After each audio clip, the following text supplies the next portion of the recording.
T1C. Yeah. Okay. Think we're good to go? I think so.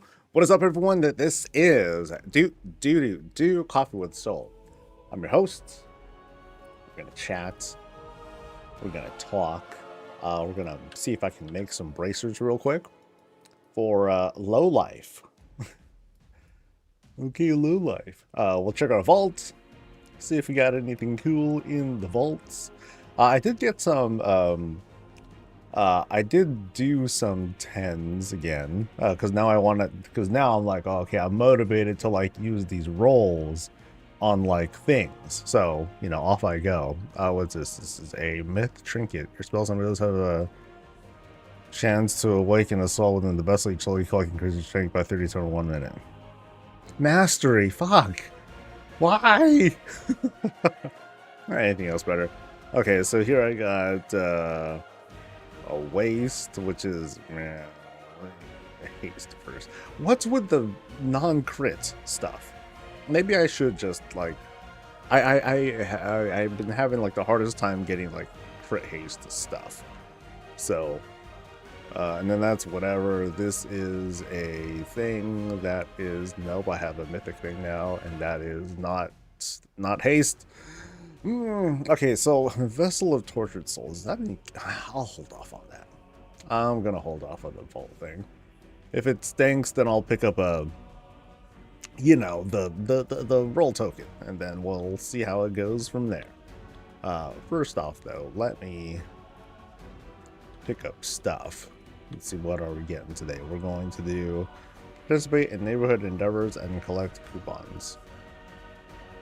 I'll do pray. I naturally do pray anyway. I mean, I naturally do housing stuff too, but I'll do pray like a little bit faster. So anyway, it's Tuesday. It's reset day. Hope everyone's vaults were merry. Hope everyone had a good weekend doing things. I should have been working. I should have had a video out today. But what I do instead, play Diablo 4, because I'm a big sucker. But I'm going through the main campaign in Diablo 4. It was kind of buggy. Like when it first started, I was like, wait, I can't play the season thing yet. Oh, okay, I guess the season starts like maybe next week or something. And then I learned later, no, it started like half an hour into the game. I'm like, oh, well, screw that. I already put a couple of hours into, the campaign on a warlock, so I'm like, screw it. I'll just go ahead and go through the campaign on the warlock. It feels okay, but I think I just like necromancers more. And then once I do that, then I'll hop into the season for a little bit. I'll see what kinds of changes happened, and then I'll drop it because that's, you know, that's the thing I do in in Diablo. I'll pick it up for a bit, and then I'm like, you know, I think I'm good. I think I'm fine. So. Once again, I hope everyone's doing well. That your vaults were like of decent sorts, which reminds me I should put on the things that I got. So what I get, I got shoes and I got bracers. Fuck bracers, man. Okay, I'm not replacing the bracers, but I am going to replace the shoes for now because those are just better. But no haste. That sucks. Okay, let me see if I can at least catalyze these into something good. Please, oh please, let me catalyst this into like decent slots, otherwise my life is over. So let me take these, please. Crit haste master.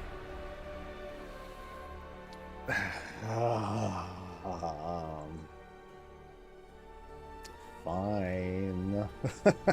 I guess, I suppose. And then I guess let's see, what if I catalyze the bracers too? At least give me, okay, at least that's crit haste. But it's more crit than haste. Oh, bugger. Oh, well, I'm going to do it anyway. Just so I can get the Mog. What is with this, man? Haste Mastery, give me, yeah, you can have it if I can get away with it. Let's say hi to people. What's up to Neve? You're the first person to say hi. Hey. What's up to Blywin and Arcadias? What's up to Boomer and Americat and Ravens? Hello to Kimmy and to Nikale. Hi to Red Panda, to Darth, and to Malvenu. Hey, what's up? What's up to Umbersong and Thumper and to the rest of y'all. The beautiful digital smile face is going to be joining us throughout the day. One tune's trash is another's treasure. I suppose. Like, I got like a, oh, you know, I do have kind of a lot of haste. Like, I'm pretty good in haste, but I want more crit, which makes me sad puppy. And I don't want that. I don't think I'm going to want that mastery trinket, but I'm going to hold on to it for now just to see, I guess. But I'm also not crafting anything. So I do want to craft a weapon. Yeah, so I'm going to see what can I make right now. I have enough currency to do 2 things. What to do. Yeah. So I'm gonna get like 40. Yeah, so I can make 1 myth thing. So I'll probably make a weapon, and that's all I can make. Maybe a belt. Yeah. Yeah, maybe I'll craft a belt. That's kind of it. That's kind of all I got. Oh well. Which is the fastest thing to grind dells for the void thing or the... Oh, okay. You're saying to grind dells for the forge thing. Got it. Excited for tours on Thursday. You're headed to a guildmate's house. Nice, nice.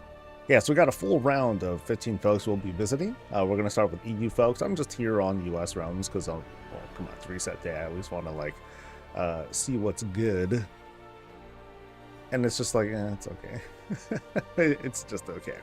It is neat though that we are able to pick up, you know, for folks who want it, you know, those who are doing like the ritual sites and everything, that you're able to get higher item level stuff. So you can see it's at 269, which is quite nice. You know, that's pretty darn good. Okay, if I do the waste, would that be good? Because then maybe I'll pick up that. Because I don't. This vessel of tortured souls. It increases my strength by 37 for 1 minute. So, like, does that stat here? Let me look this thing up.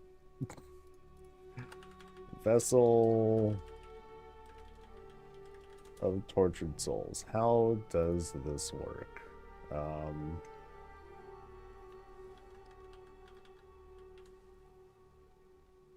You know, it sucks. It's mastery. I don't want that. I can't get over that. So I think I'll probably just go for the rolls. Unless here, let me see what the belt will catalyst into. We'll see how that looks. Because if it catalysts into something like decent, then maybe I'll consider the hero belt. So if I throw in the belt, I get haste math. Rolls it is, baby. Rolls it is. Guessing mastery is terrible for me. I don't know actually, but I just don't like it. I just want crit haste. That's kind of what I'm set on. So sorry, gear, but yeah, nothing I want. All right, I committed, and I got a seat. So we'll see how that goes. Pretty sure you need mastery. I don't care. Crit haste, baby. That's it. I was consistent on that during the War Within. It paid off. I'm gonna do it again, baby. So we can get renowned 10 with prayer this week. Nice. I'm pretty sure I've been doing pray every week. Let me see if I'm there too. So I should be at. Oh, I'm at. Oh, okay. I'm at 8. Oh, you know, I think I was just missing. I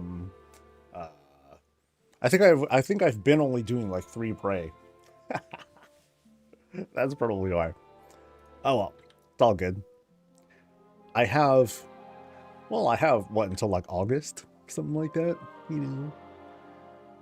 believe it or not, we're only a good way. We're only some ways through the season. There is plenty of season left to go. So why rush? You know, that has definitely been me ever since War Within. I have been very non-rushed with most everything that I do in this game these days. It's liberating, but it's sort of different too. You know, it took a bit to adjust to the whole sense of, wait, there's nothing that I need to do? Is everything pointless? No, of course not. But, you know, I can just kind of like do my own thing. So much good stuff. I only managed one prey last week. Yeah, that could have been it. Maybe I just totally forgot about stuff. I was like, so it's funny. Like, I'm like, okay, I can like do whatever I want. But at the same time, I like slammed ritual sites, which reminds me, we have a rotation on the ritual sites. So now we're going to Stormwind for, I'm not Stormwind, we're going to Eversong Forest for that set of, you know, adventures and whatnot. So if you want to knock out achievements and things like that, great. And also the ritual site that we're going to is over in Zulamon this time. So we'll be doing troll things. So that's for the thing that I have been working on but didn't finish because I was a lazy butt, or I was a slacker and I was doing Diablo stuff. I'm doing a, for those who don't know, I'm doing a lighting tutorial. So I'm gonna do a guide and show people like the ins and outs of how lighting works, the functionality of it, different light sources, and I'm gonna try to, you know, as we go, I'm gonna point out like, okay, here's the light that I'm using here, and then I'll have like little stats of like, you know, where to get it real quick and stuff like that, just to show folks, and then like do little examples to help folks out with their little lighting situations. And it's kind of it's a basics guide too, to help folks get started and you know, get some understanding of like how these things sort of work, and distinctions too. So like, for example, when setting up something like this, there's a couple things happening here. You know, so like up above, you know, we'll just kind of go behind the scenes. You know, up above we have like this blue glow that we have this blue lighting effect that comes from the window. And then behind here is one of the Ocker windows from the War Within. But with that window, we're not using the lighting. There's an actual glow that comes from the Ocker window that bleeds through and creates this sort of effect like this, but it's not real lighting. You know, it's not actually illuminating anything, because the illuminating stuff, it's illuminating the rug that's behind us. So we're not seeing any of that. So and then behind us, what's actually making these plants brighter, there's a whole ass chandelier that's black, that's behind the wall. And that is creating this effect of making everything bright here. So those are the kinds of things that I want to show people, and hopefully that'll help out. You know, it's not just, okay, here's how you make this scene. It's more like, here's how the lighting works. So that way, when you want to try a thing, you'll get an idea of how to do it. So that's the hope. And hopefully it gets 10 million views. Boom. And then we'll be good. Yay.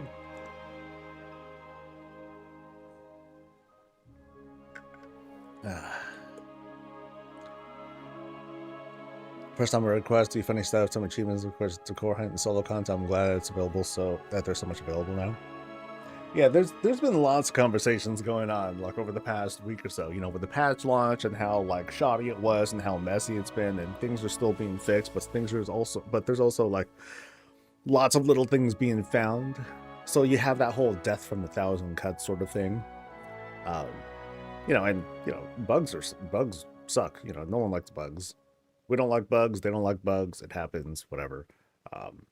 But you know, we have like all these different narratives going around of like, oh, you know, what's responsible, or what do we do about this, or what sort of drastic change should we commit to, quality versus quantity, etc., etc., etc. I still go back to, dude, just if they had like a full day, that would have done. I think that would have done a whole lot to mitigate like the worst things. So that way, these whole 1,000 cuts, they wouldn't feel nearly as bad. It's just, you know, made all of them more worse because of like the very big issues that we encountered at the start of the week.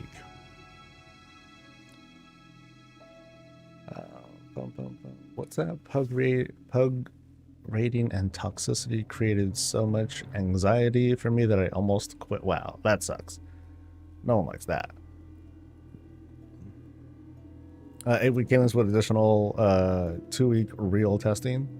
Yeah, sure, if you want to call it that. Unfortunately, I would argue that even if there were fewer patches, we would get something kind of similar. We would get, you know, very similar results. And the payoff would be we would just have less stuff to do. For those who are like, oh, these features are useless and so on and so forth.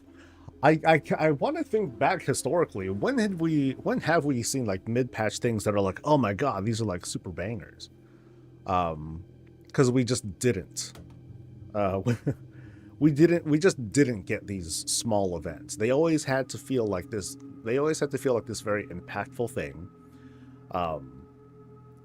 that players had to do. And I think some of that mentality we try to push onto these things, and then we create this sort of negative loop. It's like, oh my god, what, they did all this work to make something like the cordials. It's literally useless. What's the point of it? Which is, kind of like asking, okay, what good is it for me? How does it power me up? How does this get me into keys or up my item level and so on and so forth? And to that, I think historically, like, what did we have before this? Nothing. Like any WoW historians there definitely correct me on this. Like, when did we have like a, that sort of like kind of banger patch? When did we have something significant? I think it was 10.15. Yeah, 10.15 gave us a whole ass class specialization and a dungeon, which people did. Or, there were mixed reactions to that. Like, folks who just wanted something to do, it's like, hey, cool, we could do this. But then folks who are like Mythic Plus folks, it's like, okay, this is stupid. We just do this real quick, we knock it out, and then there's no point because, the gear sucks. We can just do better things. And so there's like a kind of a timing aspect to that. And that's something that they had to learn. They learned that from Shadowlands too. So then they tried something else, and now we'll see what we have for the next expansion or whatever. People want to do stuff, but have big complaining pants on. I mean, relax, people.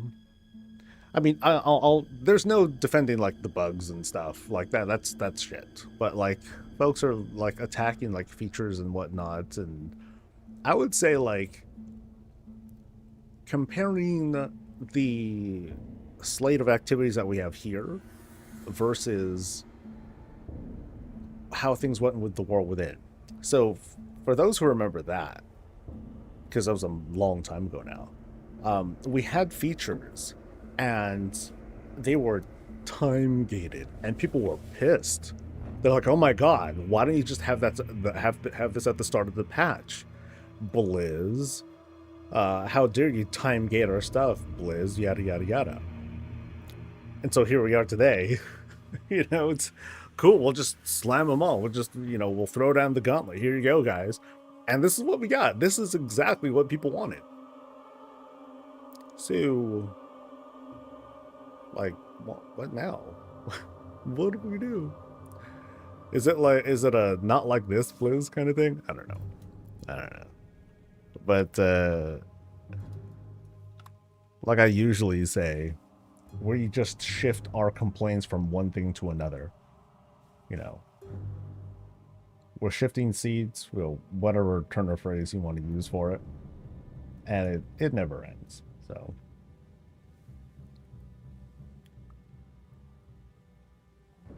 long time, you say, yeah. yeah. The anxiety of me getting 10 million views on something would be terrible. Yeah, I can't even imagine getting 10 million views on anything. I don't even think my whole channel has had 10 million views total. Maybe it has, but I haven't looked. So, all right. So let's at least start teleporting to our first place for the day. So who are we seeing? We are seeing Umbersong, then Kaya, then Dodson, then Grape, or Greep. I'll go with Grape, and then Solyndra or Calendra. I'll go with Solyndra. That sounds better. All right.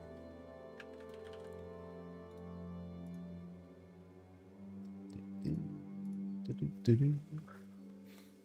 lot of players need to come to terms with the fact that they're not every passive every player. Some focus on raids, some on PvP balance, some dungeons. We need to be okay with that. They're not. they won't be. And by they, I mean there's going to be enough people who aren't okay with it, and then they're gonna, kick up dust and raise a stint over it, and then they'll feel like the player base. And that's how that'll go. So, yeah.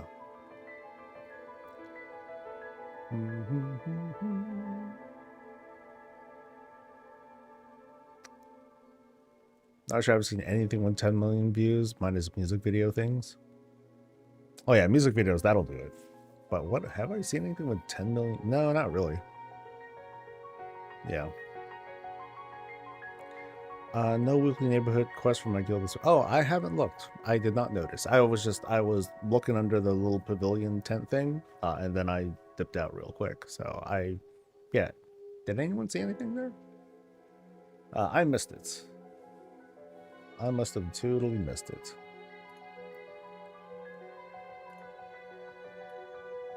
Oh wow, I didn't even change the status on these things. Oh boy. You buster soul. Okay. Oh, we still got 3 minutes? We got plenty of time, man. So around 10 o'clock or so, we're going to keep an eye open and see if... Oh, no, I scratched myself. We're going to... Does that show? Whatever. There's going to be... we're going to see, I'm sorry, if there is a trading post. So around 10 o'clock, I'll open up the queues, of course, for people to sign up, but then we'll double check and see if there is a trading post thing. And if there is, then I will stop everything, and this will become a working stream temporarily as we knock that out really quick, get it cut, uploaded, and all that stuff. So, just be aware of that for those who might be like waiting. For those who are here on queue that are waiting.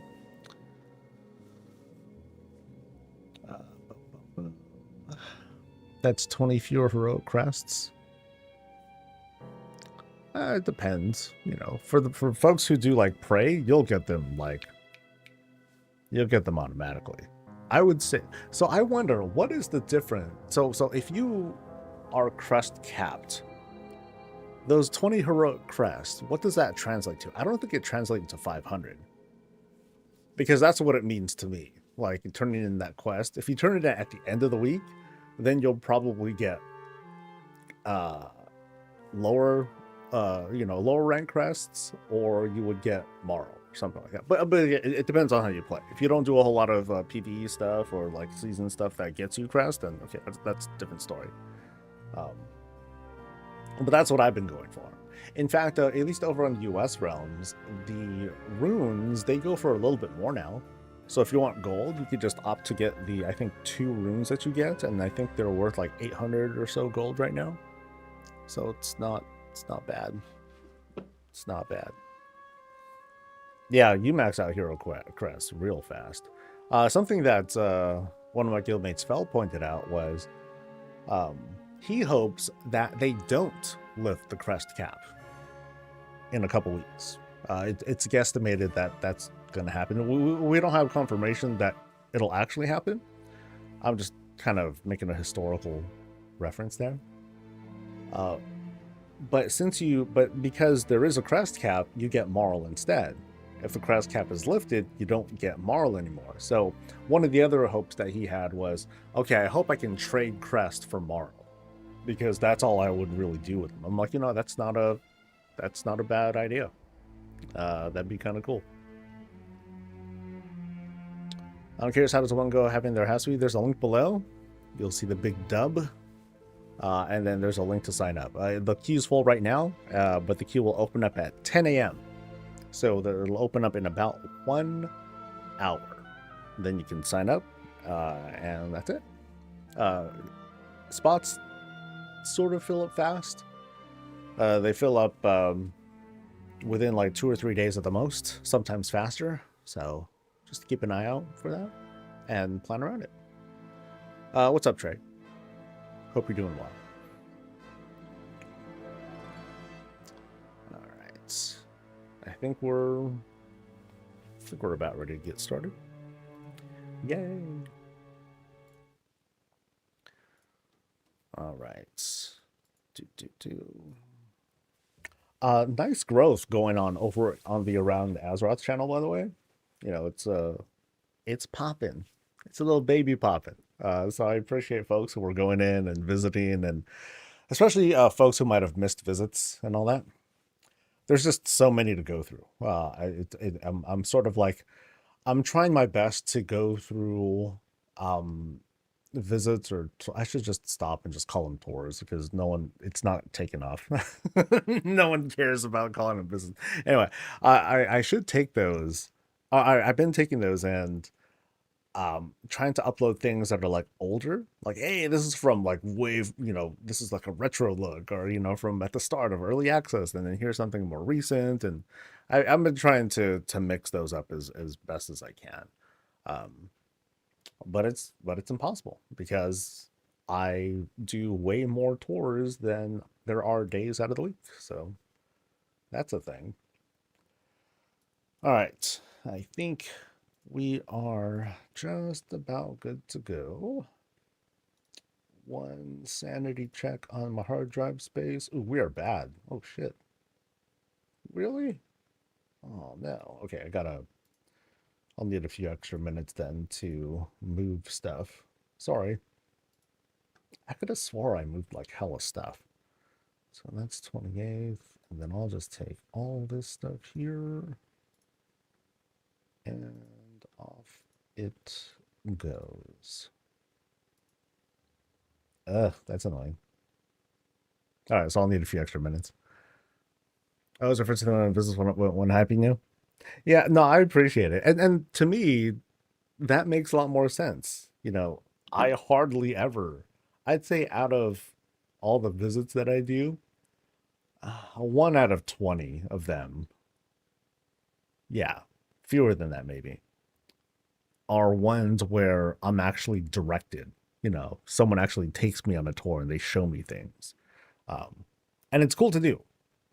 But it's definitely like not the typical style that I'm used to doing. Like, I want to free fall, but so of course once the tour is done, then I'll be like, all right, let's explore, guys, and then we'll go through all the motions and like break things down. Like, oh my god, that's freaking crazy. So that's the cool part. But it's also it also, with respect to the designer, they want to present things in a certain way. I will acquiesce. I mean, I'm not going to be like, no. That'd be super snobby.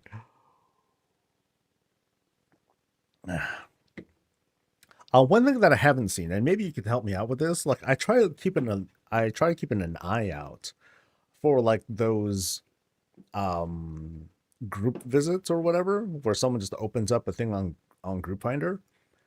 I only just kind of do a search in game, and I don't see anything. Like, is there a place where people post that sort of stuff, where they're like, hey, I'm gonna do this and blah blah blah, so go ahead and find this room or whatever? Because I just kind of like, oh, is there a thing? And I don't see anything. I'm like, oh, okay. Because I'll just want to like do a quick ad hoc, just kind of walk through a thing. They're on customs. Yeah, I never see them. Like, at least I didn't see it over the weekend. LG custom. Yeah, I don't see anything. Mostly are before. Oh, so they're competing with me. Is that it? Yeah, because I'm definitely not looking at stuff before lunch on the weekends, at least. I'm like doing other stuff. I'm here. I'm streaming or what have you. By the way, Diablo 4 is feeling pretty fun. Like it's a trip. Like things have changed so much. I can't I can't I don't know why I'm bringing it up, but like it's on my mind right now. Like once I'm done here, once I'm done with stream today, I'm gonna struggle to get that housing video out. Actually, I kind of want to time it, to be honest. Like if um I want to make sure that the lighting video doesn't come out at the same day that the trading post preview comes out. So I'm hoping it's today. I'm really hoping it's today. But we still have a few days until the new month. New month starts Friday. So it could come like a little bit later. Still needs about 5 minutes, by the way, for the transfer. It's going. It's going, but it's just taking a bit. Usually listed as housing FFA in evenings. So let me see if I can pull this stuff up here. Not that. Where is it? Something social? I don't have good hotkeys here. Yielding communities? No, that's not it. Shop? No. Dude, where's the hotkey for this? Group finder. Here we go. That took a minute. So I can't. What? This is an injustice. I can't even. Someday, we're going to get that feature that Blizzard was talking about, and then we don't have to do this anymore. So, yeah. Hopefully, that feature is available at low levels. Yeah. Yeah. A lot of stories about the creator. It makes the RP way more fun. It even helps the story if you did one. One of the memorable ones was the one where I was going through like space or something like that. And then I'm like looking at this thing, I'm being directed to look at this thing, and then I'm directed to leave. And then I turn around and then like things changed. Like they quickly edited stuff, removed walls and whatnot. And then they had another character come in with my name, to create the whole mirror. Oh, that was such a trip. Yeah, he lies. Yeah. That one was fun. That one was so much fun. Oh man. I found that to be very cool. Very, very cool. That's like the magic of around Azeroth, is that you don't know what you're gonna get. It could be like this whole it's random. It's so random. And I love being pleasantly surprised by these cool and awesome creations. Like it's such a spectacle. 2 minutes and something seconds. Come on, hard drive. Let's go. It's doing the many gigs, so we'll deal with it. Today around Azeroth on that channel, I put out the visit at Miss Mia's place. It was this kind of like rustic country home with this really killer backyard area. Because you went back there and they set up like this whole perspective shot that made it look like there's like this huge river. I found it to be very, very cool. Love the series, getting tons of inspiration. I mean, like the cool thing, it's every visit has like a little something, just a little something. Some of them are like, oh my god, this is like insane. But then other ones, they might have a bit more of a simplistic approach, or it might look quote basic or whatever. But it's kind of a snapshot at not just some of the amazing things that people are doing, but like you see the progress of how some people are getting started, and it's fine. It's just fine. So for depending on your level, you can you can get started from there. That's why that's why it was important that I wanted to get this tutorial out. One, I wanted to get a feel for like, okay, will people actually pay attention to me doing a tutorial? Not just how to do a specific thing, but more like teaching people how to fish, so to speak. Because I feel like that's really important. Do I rate houses? No, I don't rate houses. But I do plan on. I didn't have time to do it because again, I was playing Diablo too much. I I do plan on beta testing giving feedback. And it's just going to be called that. There's going to be a checkbox, and I'm going to give a nice, meaty explanation but it sums up to I would like feedback during my visit, and then I'll just kind of explain what it is I'll be doing. Where one, I might not be giving a lot of feedback at all because this is very much a beta thing. There's no, there's not going to be a requirement. I have to say like 300 words. It's not going to be like that. It's just going to be like, okay, I've unlocked I've unlocked the ability to give feedback. And then from that, I would give like really light suggestions and things like that. It's not it's meant to be constructive, not negative, that sort of thing. But not ready to do it yet. Mostly because I did not change the form yet. So whoops. Did you see that a log of decors that was flagged for outdoors no longer? Things like the which peddler's wagon, for instance, but you can't move them if you place them earlier, but you can't place new ones. No, I have not seen that. I can ask about that. When we're done for today, hustle me on it, and because I'll probably forget, and then we'll see if, yeah, I'll just get a word out with no expectation of a reply. So, because they could be bugs, for all we know, because we have seen that. Anyway, finally, we can get started. Thanks for being patient, folks. And let me just double check we're in the right place, right? 20 calm spot. Okay, cool. All right, folks, this is Umbra Song's place.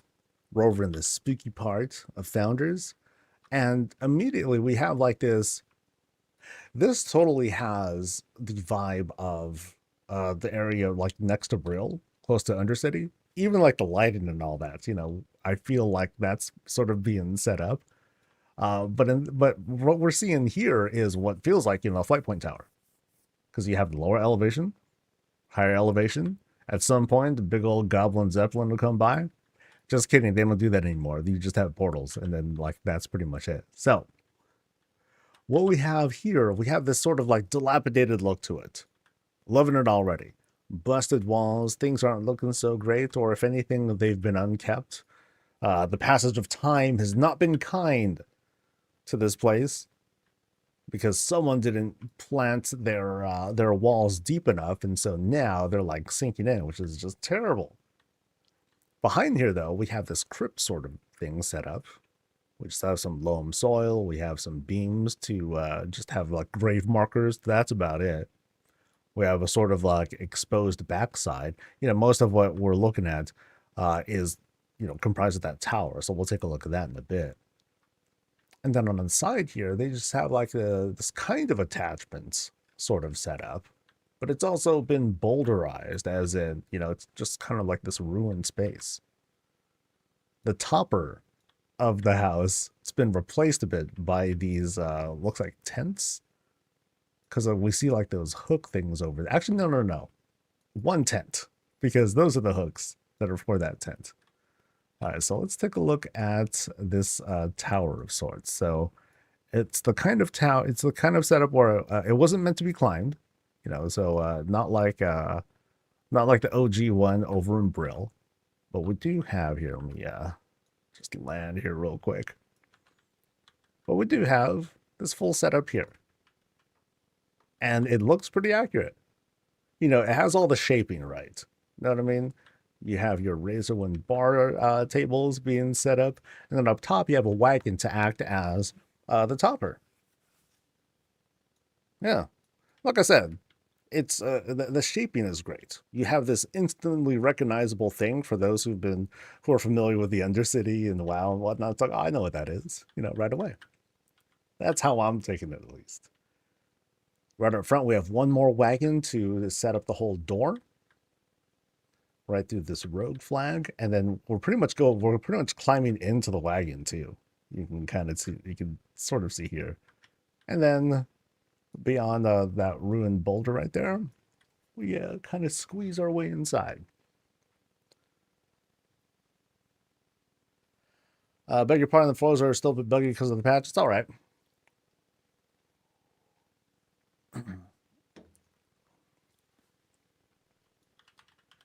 So I want to point out, as we're going in, chances are pretty good that the visits that we're doing, throughout this week or so, they're going to be a bit like borked because you can see like how the floor is flickering right there. I'm pretty sure that's the boss changing things around. There's like this bug where all the floors have been reset to like a certain style. I believe it's the folk look.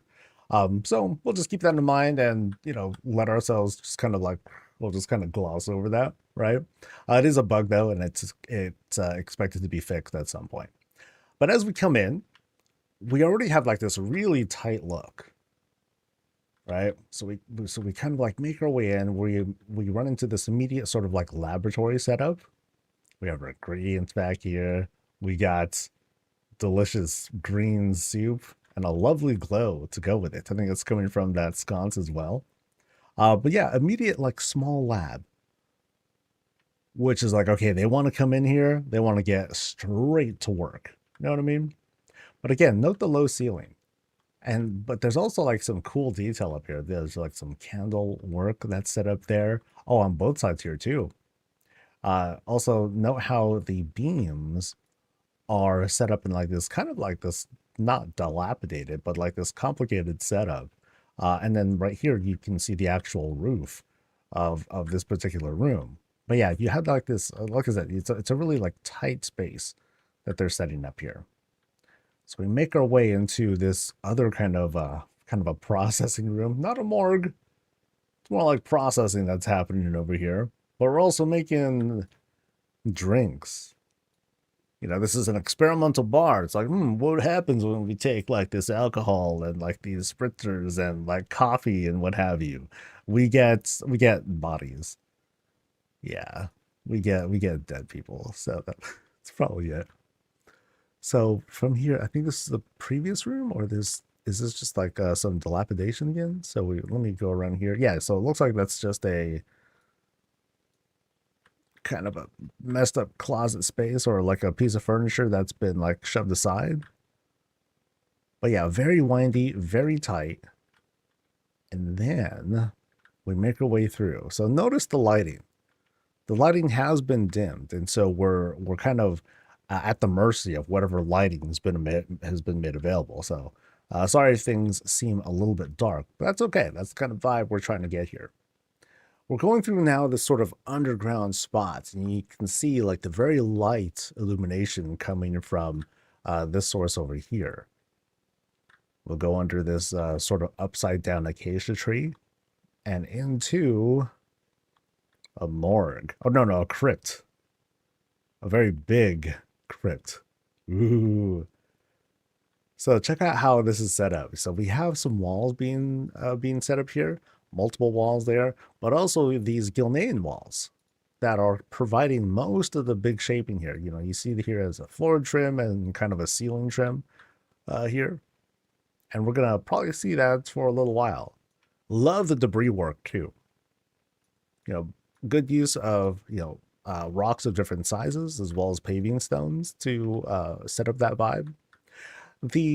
It's kind of weird how the Gilnean walls, they have like this weird sort of like color tone shift, or the way that the lighting sits on it kind of looks funny, but it helps to create this sort of surreal vibe here, especially with the lighting here. So now we're going through like, yeah, really check out the wall work that's here. Super tight, as I said, see here I am. There's not a whole lot of room to like move around, and now we seem to have like some diverging paths. So we have I love this layout because it's very odd. It's very like confusing and disorienting and all that. So yeah, there are multiple options we have here, but we're gonna go this way first. You know, we continue going like this has, I believe the notes here, they wanted to have a Skulliment like crypt. I think this delivers. It feels like we're in 2004 again. Kind of, sort of. Resolution's a little better.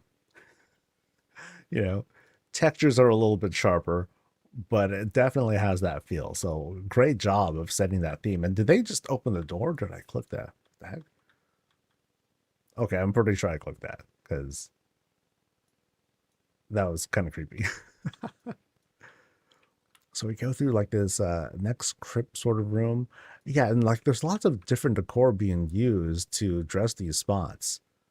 And thanks to the lighting, they all sort of like meld together in a good way.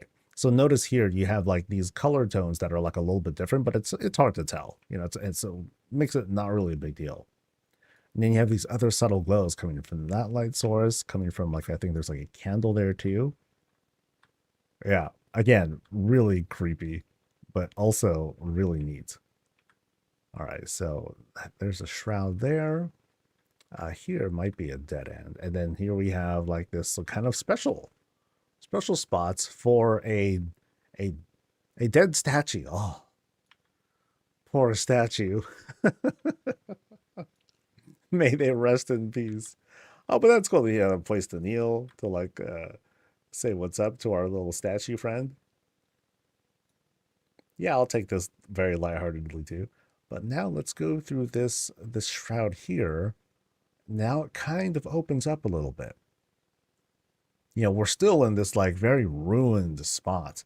You know, debris over here. There's like this junk. Things are like caved in. All sorts of damage. Beams are barely holding things together. But then we have like this nice little fountain. Eee.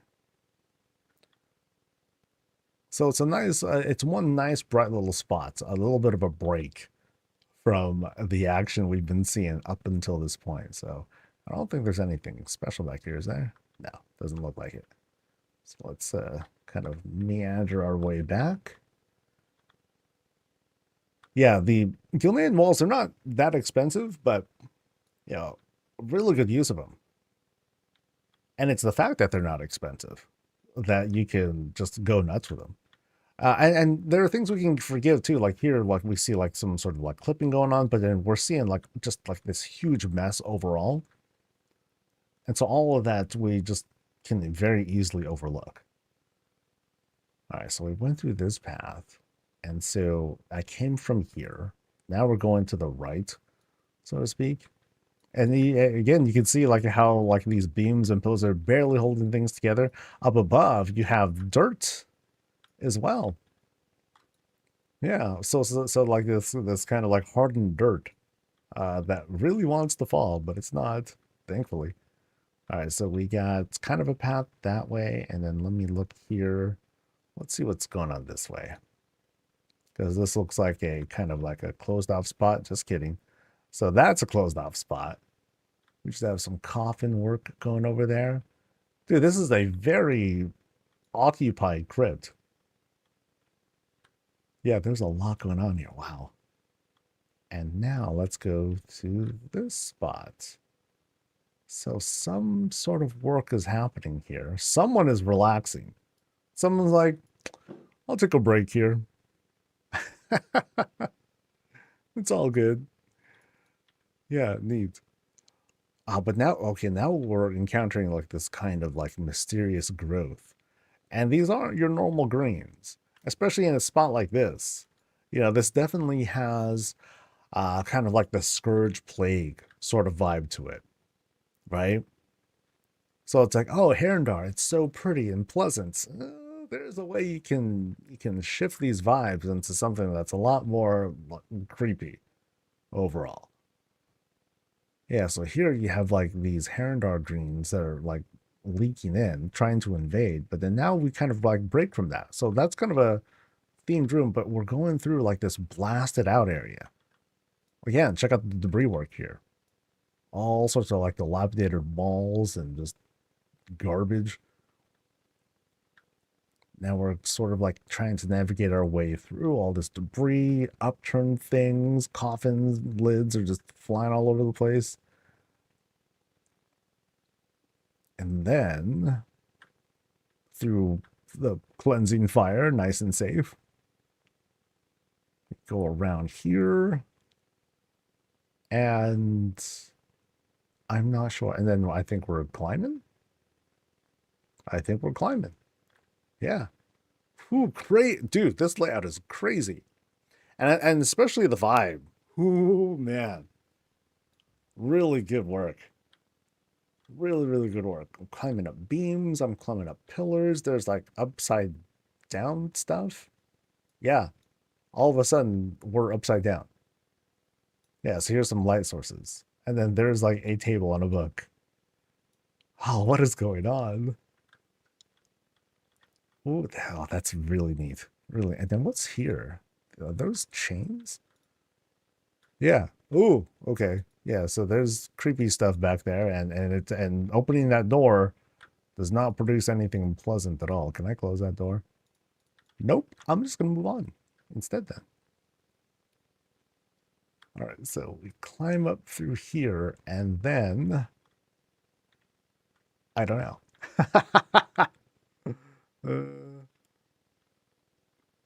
Can I? Oh, okay. So I can climb above these. Oh boy. Wow. Okay, so now we're above the floor, but at the same time, this is upside down, I think. Yeah. Yikes. And then right through here is okay, here's a different door. Okay, so there's a door. And then up above is another door, which I know I can't get to. Dude, this is a trip. This is straight out of hell. Okay, so now we drop down. Okay. So we drop down, there's a trapdoor, but then here's a sudden spot. Okay. So we have a suddenly troll shrine, complete with giant face to stare at us. I can't say it enough. I love the troll decor. The way that it's like drawn and set up looks so good. Love it. Absolutely love them. But yeah, rando troll shrine there as we make our way down to God knows what. Okay, so now where are we? Now we go up here and down, and oh, this is the original climb. Oh, so this was a secret passageway. Oh, so we just looped around. That's neat. That's very neat. Great work. Absolutely great work on that. Yeah, now we have like this kind of like long backtrack, but it feels like this room here, it's like things have been like folded up and crumpled up because you can see how like there's like the coffins that are up there as well. It's just if like someone like grabbed a normal crypt and they just like rolled it up like like a nori or something like that. That's cool. All right, we'll continue to backtrack because I think there was like another path that we haven't taken yet. So we go through here, and then like note there, we just have like more crypt stuff over there, and then this way is a spot. But now we're finally backtracking to where we wanted to go. So now we're going here. Yikes! All right. Now what do we have? So again, ruins. That has not changed at all. That has been the very consistent theme ever since we went through like that initial lab area at the start of the build. But yeah, just check out like the massive use of these Gildan walls. They are carrying this place. So we have a little study over there. We have an unknown hallway over there in this sort of T-shaped room. But let's see what's going on up in here. All right, so this is the most complete place that we've seen so far. Or at least a place that looks like it's actually lived in. And there's the boss. Totally not creepy. So and so here's like their library of sorts. You know, the lighting really sets the mood with these like soft, subtle greens and purples on the other end. And then you have, you know, the kind of decor being used really helps to set the tone. You have these older style books here. Now it's kind of curious that there's a gap back here, but let's just, you know, whatever, you know, not a big deal. We'll just pretend that yes, this is in fact a very circular room. It's neat. But I can't help but feel like there's more, there might be more to this room.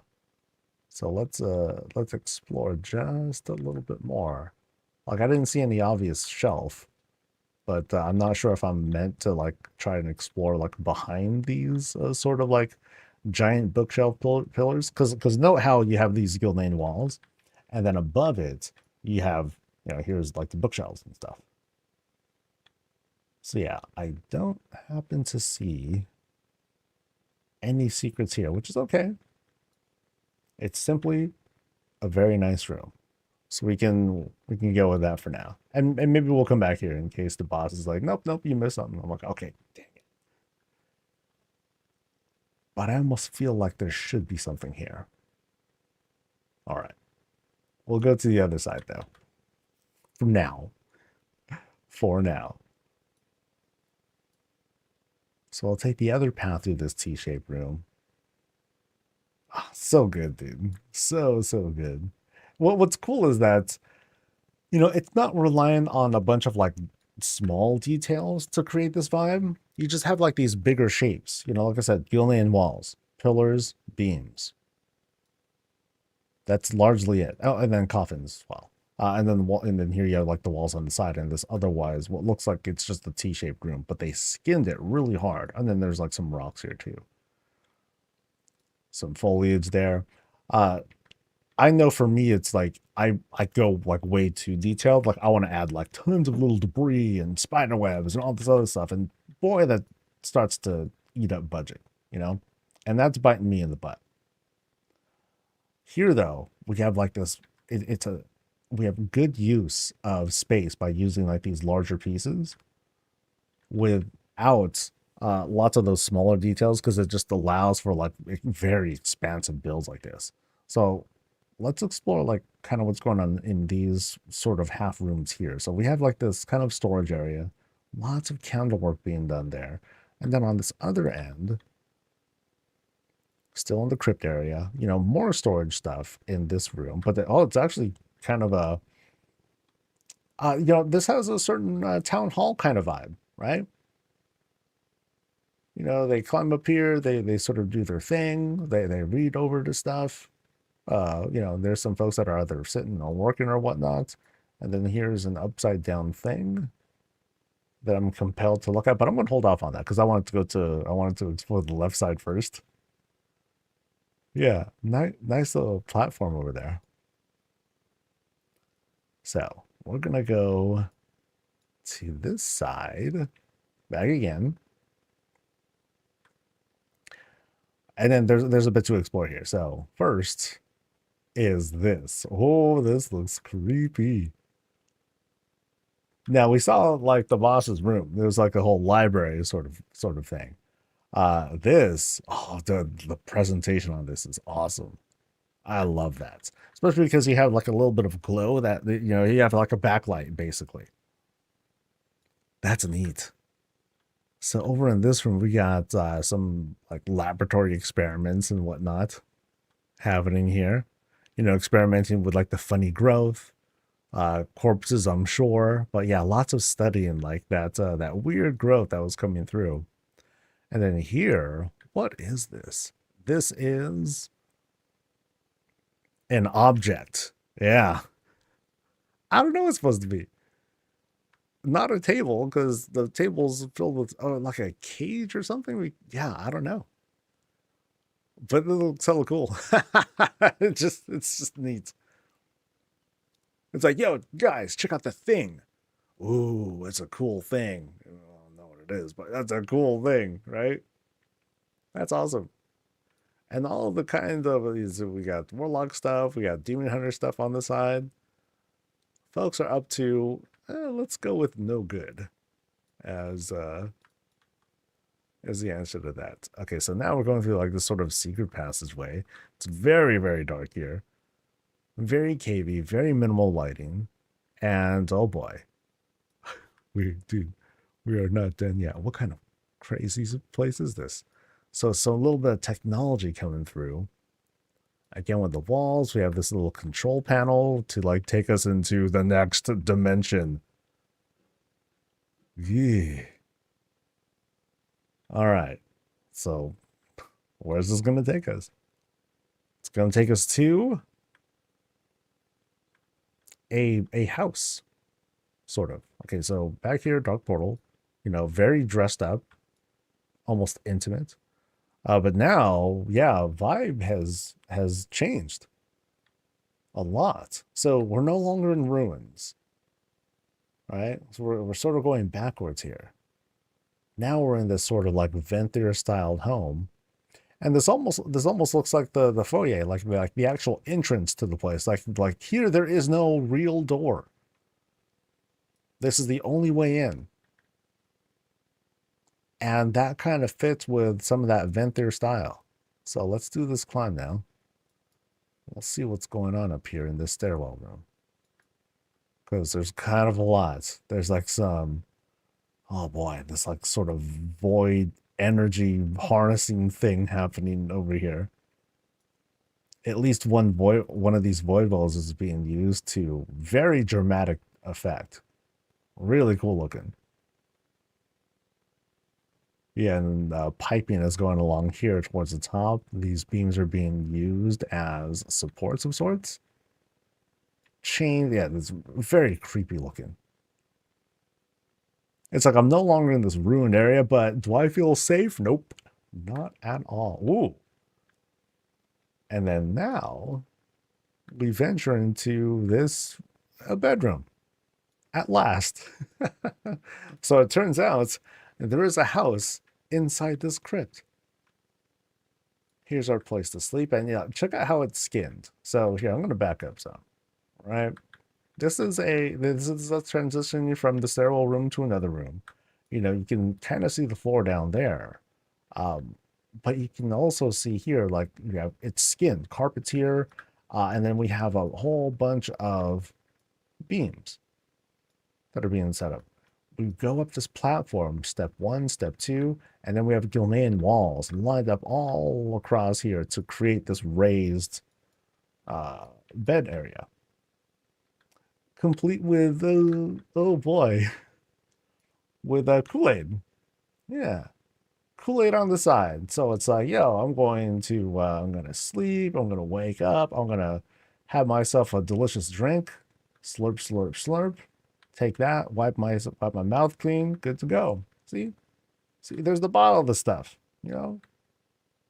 Kool-Aid. Very much Kool-Aid. Now, what's interesting here is that you have like these sorts of contrasts.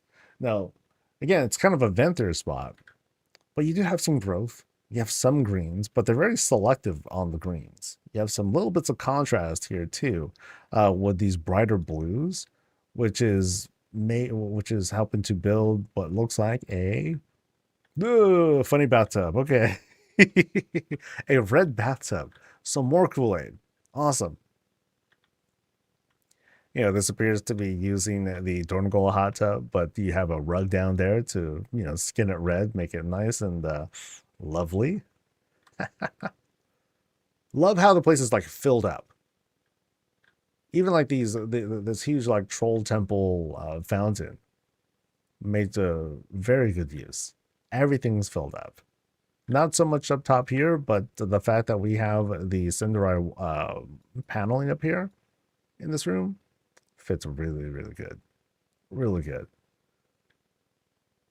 And then what is right back here? A place for someone to sit. We've had a few places like here, but I'd say this is like the nicest of them. The most cozy, if you want to call this cozy. I mean, this place is creepy as heck. I would not survive a walk through here. I'd be bolting. Ooh. But now, on the side of this room, because we're in this whole other dimension kind of thing, we are definitely in like some Narnia spot. We are, yeah, somewhere in like the twisting nether or something like that. Oh, that's cool. Love how this all comes together. You know, using the paving stones and like this sort of angle, because this is the only way that we really look at it, to create these sorts of effects. That's sick. And here's a place that just kind of smoke and vibe and like hang out. Yeah, so this is the most. This is definitely the most chill place out of everything we've seen. Oh, but I'm gonna zoom out now, and we'll see what we have here. So here's the path out. Oh, that's cool. It has that whole tower kind of vibe to it. Yeah, here's the path to the gazebo area, and then everywhere else here, it looks like it's not. It's just meant to be like seen from down here. So let's go back to this shot. Yeah, some really awesome work.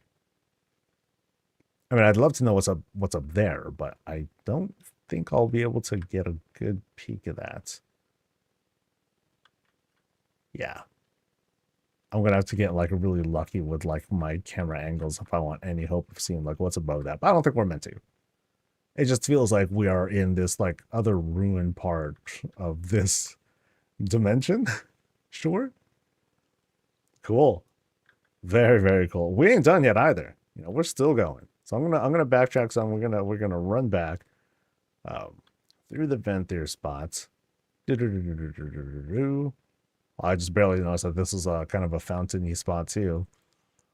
Very lovely. So we retreat back here, back into the ruined crypt. Man, this place is massive. So this is a secret spot. Here's like the cool thing that we don't know what it is. We retreat back.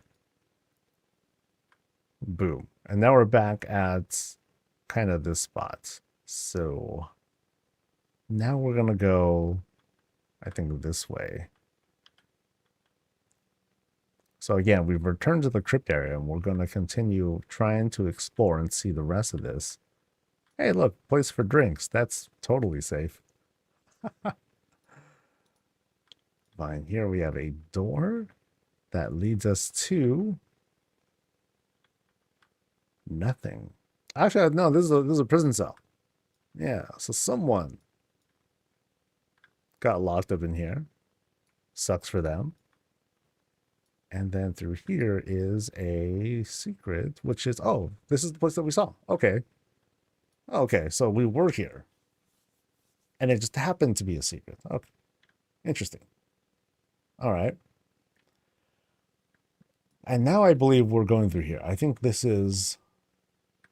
Let me double check. Sorry. I think this is the only other path for us to go. Because we were like here. And then here was like the whole library where the boss was, right? There they are again. Still.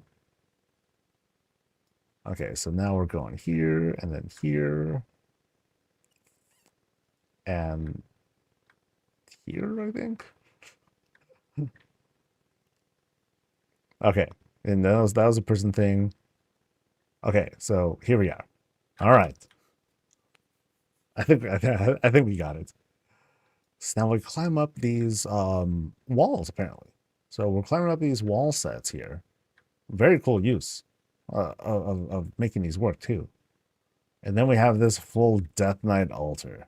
Oh boy. As if this wasn't enough. Yeah, so whoever necromancer mage person set this up, they did a great job. And by that I mean like they never got caught. Argent Dawn or whoever never found this crypt. And they are pumping out corpses and experiments and who knows what. All primed and ready for an Azeroth invasion. Fantastic place. This is awesome. This was really awesome.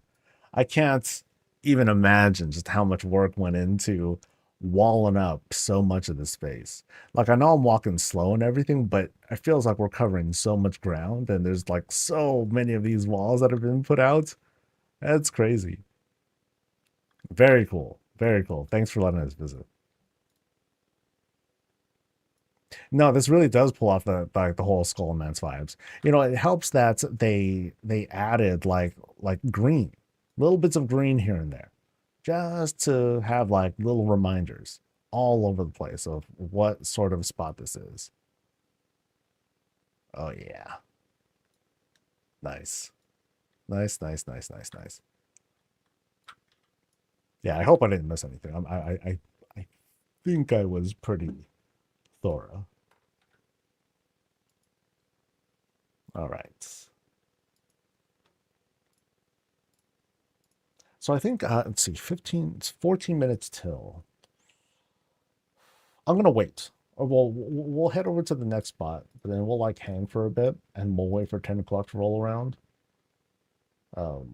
Just in case. So sorry to Kaya that we're going to kind of like wait a little bit, but we won't wait too long.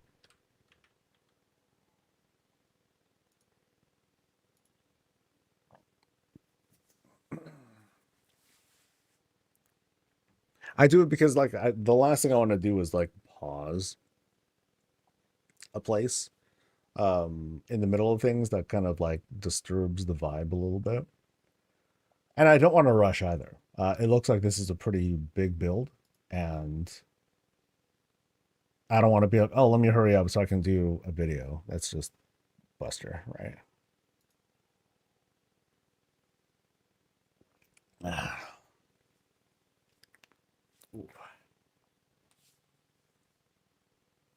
Or if anything, I can start with the outside. I'll take 13 minutes to do the outside. No, that'd be super goofy. But I will do that in just a bit. Let me double check messages and all that stuff. Like I felt like I woke up at a good time, but I was trying to be responsible, do like workout kinds of stuff and all that. But also I was playing Diablo up until like 8:20. Like 10 minutes before we started. I'm like, all right, we're good. We're good. All right. What is this? A Diablo roguelite thing? Okay, yeah, I'm good. I get lots of offers to like, hey, can you like check out this game and then make content for it? And but the thing is, though, you have to make content for it. I'm like, I'm not gonna do that. So you connected when I was going to sleep. It was 4 a.m. Yeah, see, that's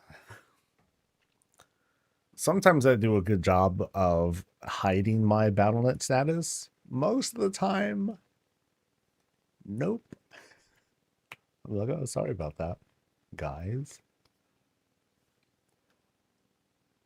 Sure, I'll pop over to US realms for a little bit, or I'll pop over to my house really quick. Have you guys been doing any decor duels for at least for the purpose of getting the new stuff? Because the new decor looks pretty sick. It's like these what are they called? Opals.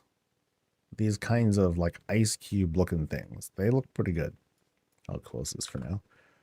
Yeah, they look pretty good. Let's go to this guy. Building the last level of my jumping puzzle with the cube things. I mean, the cool thing is that they only cost like 10 coins, which is awesome. It's pretty cheap. I think I have them out here somewhere. Yeah, I'm using this as like a little play space for it right now. So here they are. They're all embiggened in this shot.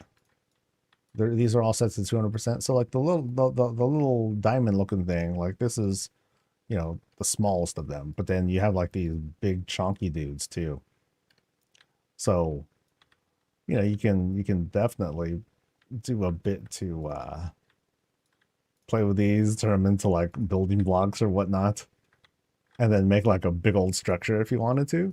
Or you can like try your best to connect these. I don't know how well these would connect actually. So it's like you would need to do, okay, there's like a little crumb on the side there.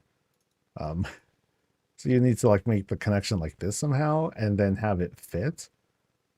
Oh, that would be really complicated. Yeah, I don't. Yeah, that would be a like, huge pain. But it could be fun to like try and do this.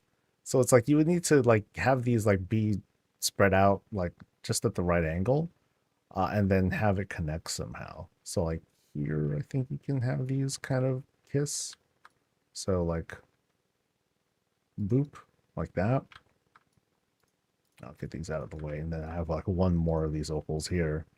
So this would come together like this. No, not like that. No.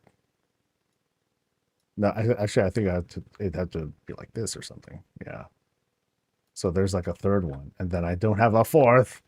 No. But like, would I be able to connect it like this too? I like make them kiss or whatever.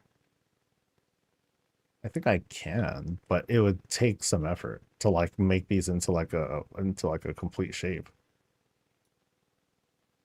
Yeah. They make great window paint. Oh, absolutely. I think that would be like a really cool use of it. So it's like, you have like your framing, and then you'll like just angle it. So how do we take this? So 30-degree angle to achieve this sort of effect. Then you just like jam it into like any old thing, into like any old surface, and then there you have your surface. So that could be cool. Yeah, and then check it out. It has like these. Here, let me get out the menu. It has these reflections. You can see that, right? That's neat. Now it's not transparent though.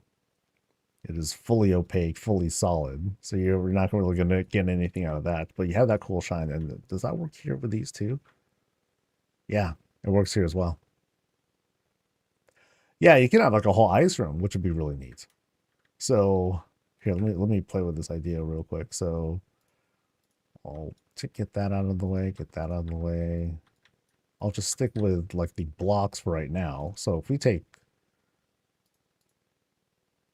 these blocks right here, and then I'll just like put one up top to kind of help simulate the effect. It'll come like that or whatever. And then how would I do this? I would probably like, depending on where we got here's a better idea. So I'll take something like this, and then I will move this. Okay, this is going to be like all crooked looking, but just deal with it. All right, and then this will go like here or something like that. So this is me trying to create like this whole like surrounding room or whatever. Actually, it better feels like this. Yeah. So I'll have something like this. And the room that I'm in is kind of funny with the lighting, but we'll just deal with it. So I'll take this. How well can I brighten this thing up? Yeah, it'll have to be like, I'll pretty much have to like jam it in there almost if I want to achieve like brightness on the other side. So I'll take this and I'll sink that down. Yeah, just so I can have that kind of bright effect. But then I'll do them here and here.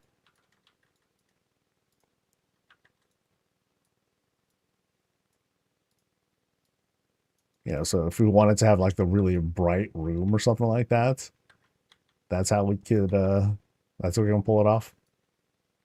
Yeah, let's then take a little break because I'm gonna wait for 10 o'clock to roll around.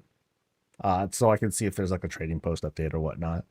And then we'll work on that. But if not, I'll just open up signups, and then that'll be it.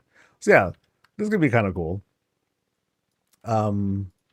How much budget does the chandelier take? 3. Is there a cheaper thing that we can do for lighting?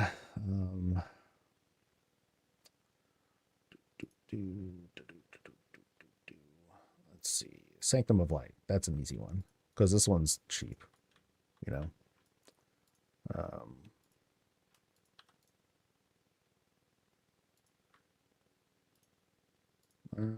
That one, that one. And then we can make, then since they're a little bit smaller too, we can put these here, and then Sink these suckers down to create this sort of effect. So not as bright, unless we wanted to embiggen the guy. Then we can definitely pull it off, because like these things are just like immensely bright. Yeah. So let me mess with this again. Embiggen the dudes. Sink them down. And then obscure.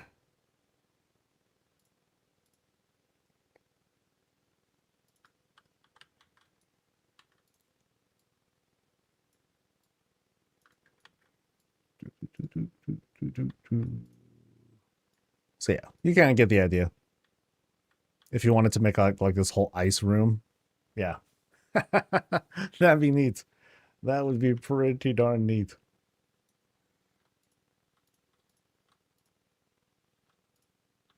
All right. So yeah, those are the kind of things that I hope to help people out with in the lighting tutorial later.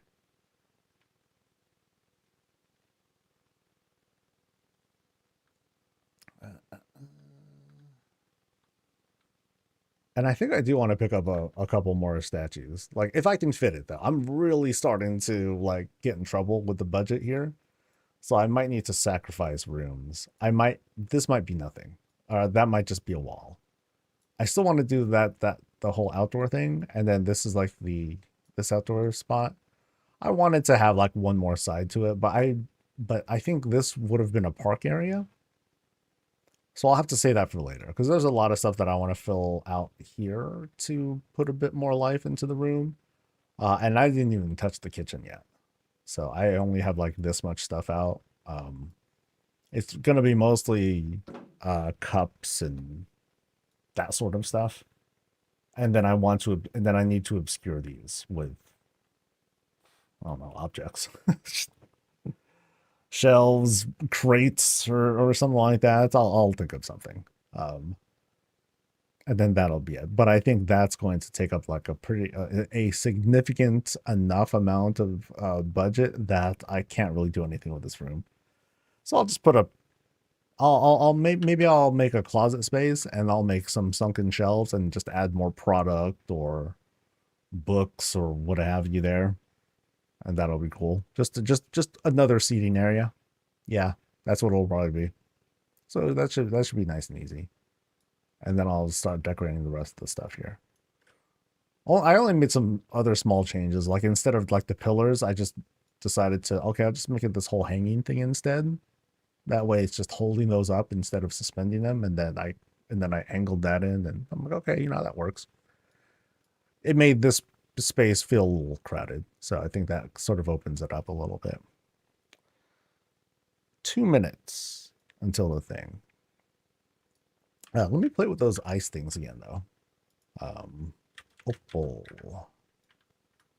So if I take this guy and I embiggen the thing, here's kind of the context of how things look at in a room, inside an actual room.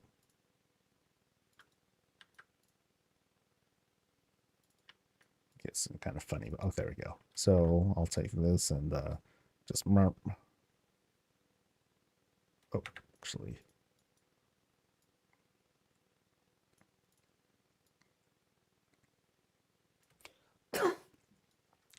So I take something like that.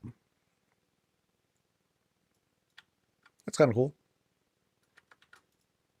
Maybe I'll just to shake up the patterning here just a bit. Just a bit.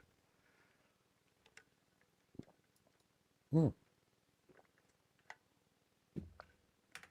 we go.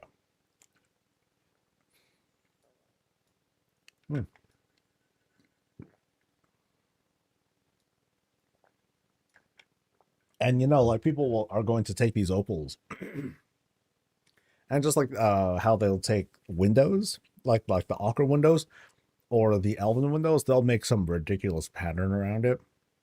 That'll be sick. That would be sick. All right, we'll wait till 10:01. Let's see if there's anything that's posted. Shrank the troops and made them into a towel backsplash for one of my kitchens. Oh, that's pretty good. Now that's a lot, but thankful. Oh, dude, these are huge too. These take up 3. Oh, brutal. But I mean, they're kind of big too, so I'm not super surprised. Okay, those are big. Now the little tiny one, this you can make really small. You know, so this I could definitely see as like little ice cubes or whatnot. But it's still pretty like large. You know what I mean? Like this is the kind of thing where it's like you put it into a glass and like that's it. You know, it's one of those. And I see no update. Okay, cool. Boop. Thanks for waiting. But let me open up visits too.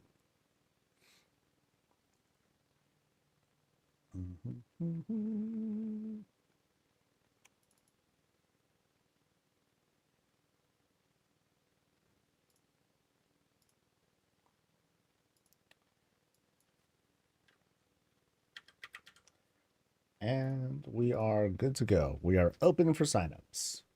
So have fun, guys. I have to manually open it each time. It's not automatic. So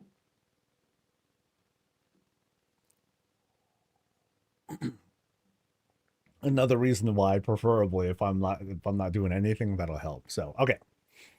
Okay. But now we're getting right to it. Back to business. As soon as I find my browser. All right. All right, folks, this is Kaya's place. We're over in Founders. You can kind of see the sun's going down. We're over in EU Realms. And we have presented before us a house. Nothing too crazy. There's no all of a sudden like arcane ship flying in, no meteors crashing to the ground, no floating jump puzzles. It's a house. So I'm already like, oh, I think we're gonna like what we're seeing here. Because we're going direct for, you know, a very solid theme of again, a house. You can see how we have like the modified greens and you know the phone notifications and everything. We have some modified greens that are dressing up the side of the house here. Now we're good. On the side here, though, lined up with these trelli, you know, small pantry area, like harvesting stuff. You know, so pretend that we have like an additional farm sort of thing back here where we're grabbing things. Things are piling up. Very cool. Ready for harvest. Or I'm sorry, ready to sell in the market. Back here, we're looking a little empty, but we do have like some trees to help set the tone. And then here we have like this extended gazebo sort of thing that's been set up. You know, instead of just taking a normal one, they just built their own. Heck yeah. Being dressed up with a little bit of clipping with these curved platforms and one straight one here. And we have like this nice, very open air setup. Chill, have ourselves like some smokes, some drinks, and just kind of enjoy the vibes outside. Notice here how we have this kind of upside down trellis work happening right here. Interesting, actually. Yeah, so I'm looking at how this trellis is like sitting here. Oh, no, there is a gazebo in here. Oh, I was fooled. Okay, so it's just very skinned. Like they used greens to really close it up because I guess they just wanted to like sink the whole thing in, and all they wanted really was like the walls here. Interesting. That's very neat. Yeah, because I was wondering how they managed to get that sort of shape going. Yeah. Thank you, magnifying glass tool, for helping to identify that. Nice. And then right up front, you have like this little flower box being set up. Beam, beam, beam, dirt, more greens on the side, and a little bit up top. Yeah. So it's a very clean look, very cool shot that we can make for ourselves, just like that. Boom. But now let's head on inside and see what's up.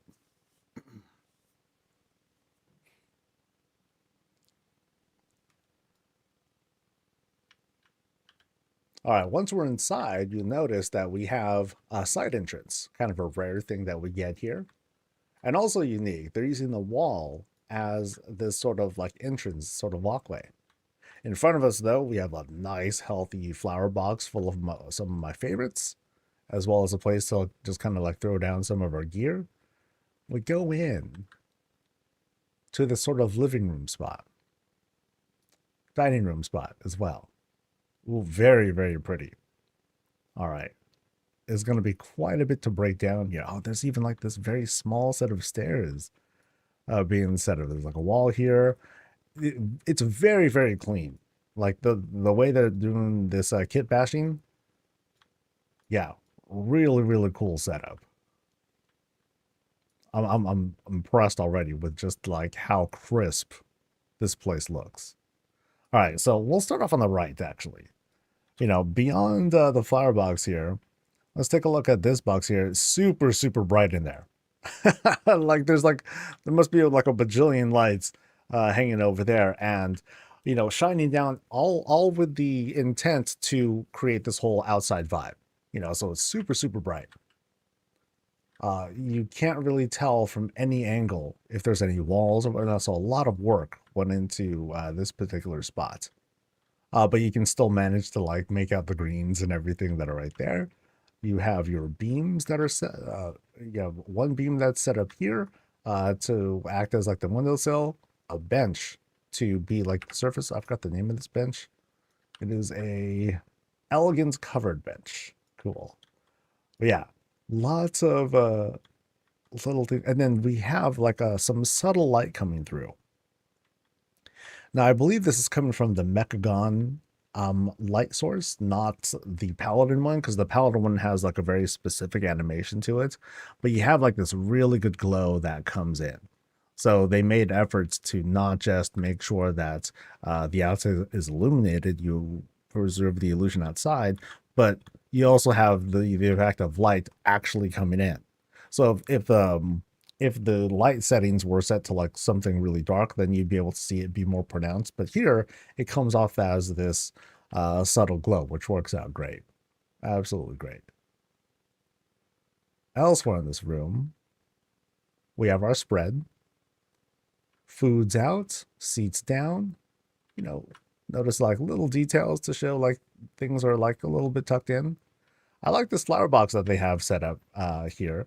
They made they went through the trouble of making sure that this trim is still present here. You notice that? So it's a wall that's, you know, brought all the way down and I think flipped as well, but then they also made sure to make sure that the patterning here matches too. So even better. And then from this, I think that's like a shelf or something like that. No, a table in this case. So it's a table, but then they skinned it with a bunch of dirt, threw the flowers in there, and then there you go. So again, we're going to see a lot of these very nice, clean trims. And then once again, you have like this this similar setup here, where you have, you know, a bunch of lights coming in, everything's just kind of glowing and coming in. Nice. Very, very nice. Same window setup there. Little thing for like puppies. And then we have piano. Bunch of platforms. So just lots of platforms and beams to help make the general shaping. Looks like that's like a fence post that helps to keep that, not flap. I don't know what to call it, but to keep that door open.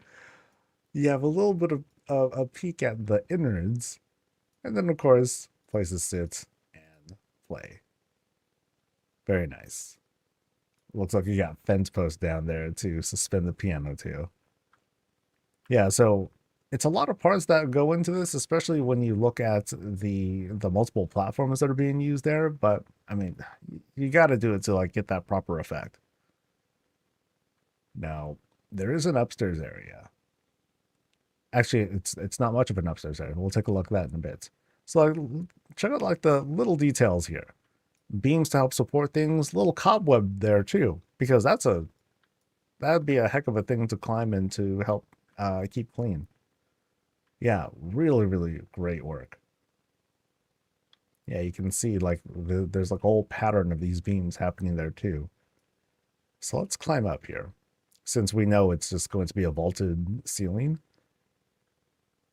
And up here, oh, nice. Oh, dude, these shelves. Oh, those drawers look sick.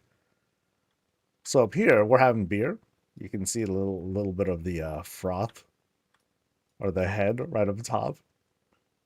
Cue sticks down there, and then here's our pool table. We have a whole bunch of these. I forget which fence posts these. Caldori fence posts.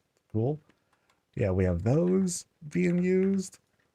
And then we have like the typical, the kind of typical pool table skin that's being used by using these rugs and putting it on top of this framework table. But yeah, these drawers look sick. Very, very cool. I mean, it's beams and then an actual beam for the drawer, and then you have like these mug handles right there. You can see that they're also, you can see how those are right there. Very nice. And another little bit of detail, as you're doing this climb, they set up like this other trellis, put in some of those greens to add a little bit more. Very clean. Very, very clean setup. Yeah, that's really good. I don't think I took screenshots from the previous visit. That's terrible, Soul. So let me make sure that I'll make sure I visit there later. And that'll be like off stream. I got to be a lot more liberal with taking screenshots because, like, yeah, places like these, can't forget them. Like even this window here, really nice, really good setup. All right, so we got options. We're going probably this way. So notice how we have like this pretty dramatic shift from folk to Belemeth kind of style. And also take note of, wow, this again, the skinning here is super, super clean. Because here the floors have been skinned with beams. You can kind of see like the even pattern of these Belemeth beams. Boom, boom, boom, boom, boom. They're just all lined up, nice and even. They set up this really, really lovely centerpiece here that goes from bottom to top, which is very, very cool. Using the cherry blossom tree and then a bunch of these filigree lights that are sized differently, which is really, really neat. So you have like this very, very cool pattern. It's sitting on this bed of rocks, and I'm not entirely sure what room this is. This is this is just an elven table. Just a table that has been dyed a little bit, sunk down, nice and easy. I think we see the same thing up top here. Very cool. And then we have like a shot like this. Yeah, dude, that looks really sick. Right up top here, you'll notice in this climb, I think we're using like just beams here too, right? Oh, no, these are tables. Oh, very, okay, yeah. These are the elven tables that have that little bit of clip to it. But it also comes with like these kind of sharper edges. You can kind of notice there. Yeah, that's dope. That's dope, dude. A little bit of Zaltat dedication there, actually for both of our Void ladies. And then on the other end here, oh, this fireplace looks sick. Wow. Again, note the lines on the beams here. We have a whole wine rack. Very nice. Very unsafe because there's a candle right there that might risk warming up the stuff, but now I'm being really picky. And then up top here, the artificial sun is okay. So they're doing this so they can get the lighting effect down here. So there's like little tiny Little tiny light fixtures that are coming down. They help to create this glow, which is very convenient. Yeah, that looks sick. Wow. And then the fireplace, you just have what looks like a what, shell? Okay, a weapon rack here. You have this, you have the trellis that's dyed in a couple of different ways. Wow. Really good. And then back there, like some Gilnean walls to line up, four sides of this, of that fireplace. Yeah, that's really, really good. Themes are super strong. Yeah, really unique here too. You have the carved table plus the cushions and everything. Nice. Wow, dude. And then we got rooms. We got rooms. Let's explore what the rest of these rooms. Ooh. Oh, wow, dude. This this house is so clean. That's gonna be like the theming of this particular build. I'm just gonna be like, wow, really clean. Like check out the ceiling work too. They're like, ah, it's let's liven this thing up. So it's a plain ceiling, but then they just took beams and lined them up with two layers. You can see layer one, it's a little bit wider. Layer two, a little bit more narrow. You can see like little tiny bits of clip. No, I'm not even trying to knock it. I'm just trying to point out where you see like the distinctions between each piece. And then behind the bed here, so here we have like this, what looks like curved tables that are helping to make this trim as we go up the rise, boom, boom, right into the bed. But then we have this whole outside. Oh, wow, dude. That's so cool.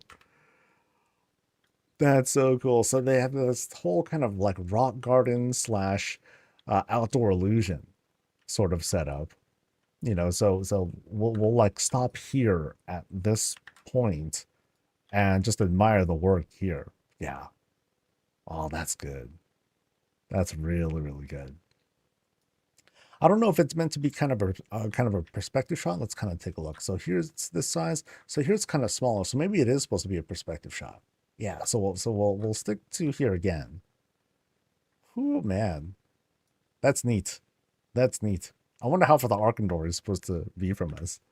But yeah, like back here, you can sort of see what's going on. The breakdown. So you have like here, you have a lot of the blue light happening here. I think the tooltip isn't really showing it, but you have like different Mechagon lights that are coming down to create this blue glow, unlike the yellows that we were seeing a little bit earlier. And then right back here, you have like banners and probably rugs of sorts that are coming in. Yeah, lots of little effects that are making up like this shot. Yeah, that's neat. Really, really neat. All right. So, what else in this room? Like every angle is like this crazy, crazy setup. Like, dude, you have like these fences being used as trims at as these floor trims. Wow, dude. You climb up one. Here is like this kind of like modern-ish sort of vanity. No, now, unlike what we saw in one of the previous rooms, now we have again these blue lights that are shining down and filigrees that are making the sort of overhead lighting. And then here you just have like this really, really bright glow. Nice. And then of course, like, once again, you have the blue lights coming in. So they're very, very consistent on the lighting here. Over here, you have like the sort of like private trophy room plus like kind of a safe. That's neat. That's neat. They close this off with just with a number of beams, but it just looks really, really clean. The way it all comes together. Like it closes off like it's pixel perfect. It's so good, dude. Yeah, so here you can see like kind of the beams happening on this end here. Need to click that. But yeah, again, clean. This is crazy. And then secrets. Now what do we have? Now we have this sort of a moonwell sort of naturey kind of climb. So let's go up. Yeah, tons of like little details. So like they went through the trouble of creating all so it's like that's one rock. It looks like it's more, but you know, like the shaping of this really, really good. Nice and solid. So we're climbing through and we make our way to this shrine. Oh. Oh, is it like a puppy shrine or something? Oh, okay. Awesome. Awesome, awesome dedication. Very cute too. So let's make our way down. Notice here you have like very subtle greens. You know, sometimes like for me example, like I go nuts with the greens. I want to skin the whole place. Here they went through the efforts to make the rocks very, very convincing looking. You know, the whole collapsed look and everything. And then added greens where they felt it was like appropriate. So really good luck. Very, very good luck. The design on this is immaculate. No notes, dude. No notes, just ugh. Yeah. All right, so we're gonna retreat back a bit. Was there another room? Not here. Are you talking about? Oh, there's a secret room to get. Okay, we're gonna find it then. So, oh, there it is. Okay, yeah, crazy. Oh God, it's getting crazier. Oh, good God, dude. So here, boom, we're on a normal floor. But where are we now? We have that outdoor thing plus Sassy Dragon, but let's take a look at what's going on here first. So, what is this? Oh, kind of a library spot, right? Nothing too crazy. See what I'm kind of astonished by is this is a platform and it's been embiggened, but somehow it still maintains that very clean look in this place. It could be the candle work that is helping to obscure it a little bit. But yeah, it just stays really, really strong on theme here. Yeah, so here's this cave area. It kind of starts to end, but they built very cool. They built this furnace right into it, and now we're seeing some of the clipping. Now we're seeing where the texture starts to show because of these are our bigger platforms. We have this nice little coffee setup, some storage up top, and then we have this lovely painting right here. Very tasteful. What I love about this a lot is that I can't say it. Okay, I'll sit like this. It's very minimalist, right? You have what looked like, okay, we can break it down, but I'm just going to guess first. You have like these very muted colors, you know, three tones. You have what looks like just like an angled something or other, and then these are beams, and that's one carpet. Like that's kind of it. So, what kind of thing is this? So yeah, those are just beams. Beam, beam, beam, beam, and then there's a rug. And then this happens to be a. Okay, that's not that, but I don't know if this is like a wall. This could be a wall, actually. Yeah, I think it is. That's dope. That's dope. And again, like very sharp with the presentation. Now here we got a sassy dragon out there in the garden, hanging out, doing their thing. Can I go out there? Yes, I can. Whoops. Okay. So I'm not gonna go out there though. No need to. But this is the shot. You know, we have sassy dragon hanging out there, doing their thing, judging us. But then also check the pattern here. You know, again, really nice work that they have here. Yeah, perfect. Perfect. We're still not done yet, you know, and clearly I'm missing, I might make a wrong turn here and there, but very immaculate on the detailing here. Man. All right, so let's retreat back now. for realsies this time. Yeah, dude. This is amazing.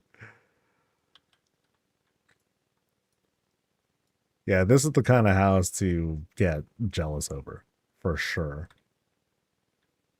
Because yeah, there's so much thought and just detailing the meticulous work that went into like every little scene in this place. So for example, like here we have, you know, just what seems basic. We have our mirror, we have our trellis up there up top to kind of dress things up. Some beams to create this sort of sink. Very nice. And then turning around, we have a, you know, again, kind of a modern bathroom look. We have, okay, what is that? Is that that's not a pipe, I don't think. This is a grand keg. Ah, so it's, oh, okay. So it's the bottom of the keg thing. Okay, that's cool. So that's being used as the piping to get this whole waterfall effect to come down. Then we have our knobs and one drain down there. Sweet. Then we have our open loo. How do we sit? We sit or we hang a little bit. No big deal. TP holder and everything. All the good stuff. Everything that we need. All right. The silver between the wood is nice. Yeah, we identified that as a table. You know, the edge of a table it's being used there. All right. So yeah, cool little like couch nook that they have set aside here that's carved in. Oh, that's so good. Really, really neat. So now we're doing this bit of a climb, boom, boom, boom, boom, into the sort of kitchen area. But first, dude, this fireplace. Holy moly. So here, again, actually, no, these aren't beams, are they? Oh, no, no, they are. They're just really bright because of all the lighting effects that are in here. There's a lot of lighting here. It's pretty crazy. Yeah, nice. So beams, beams, beams. Again, they use they created the sort of drawer thing, but in this case, it's using a Gilman wall to do that. Here, what kind of screen? Oh, I think this is the is this the jewel correcting thing? Yeah, they use the glass table here, but they just hit everything. And they just wanted to use this for the fireplace. That's really good. Very, very good. Loader-on fences are being used there, by the way, and then you just have any number of kinds of like torches or what have you to create the fire effect. Wood is down there. Nice. And then here, oh, we have another outdoor spot. Oh, check that out. Another perspective shot. Oh, that's good. So like here looks great. That looks fantastic. So good. Also, check out the drawer work that we've seen before. So we're seeing a repeat of that. So beam linked to the Razor One bar table. You know, so we can use, so it's not like they're kit bashing everything. You know, they can use like large pieces here as long as it fits for them. And they come out with like really, really good textures. But yeah, out here, you know, path is being set up. And again, great job with the perspective shot. You know, you have like a smaller bit there. I believe that's like just like a wagon or whatnot, but it's been skinned to make a house. That right there might be the puppy house doing the same thing. You have like one steel window there to create that shot. Yeah, really good. Really, really good. So I think like it's around here that we actually enter the outdoors. Something like that. Yeah. Oh, neat style with the stools here. This is stone. Oh, wow. It's using the stone fence for that? That's cool because it has like this unique setup with these, you know, with those chairs. Now, as for the kitchen area, some heavier kit bashing happening over here. You know, first we have like the kind of like fluorescent overhead lighting that are coming from the aqua windows. Like again, like this place is super super bright. It's hard to it's hard to understate that. And then as for this stove right here, let's do the mouse overs because it's nice and easy that way, and we'll break this down. So first off, it's set up with the bar table.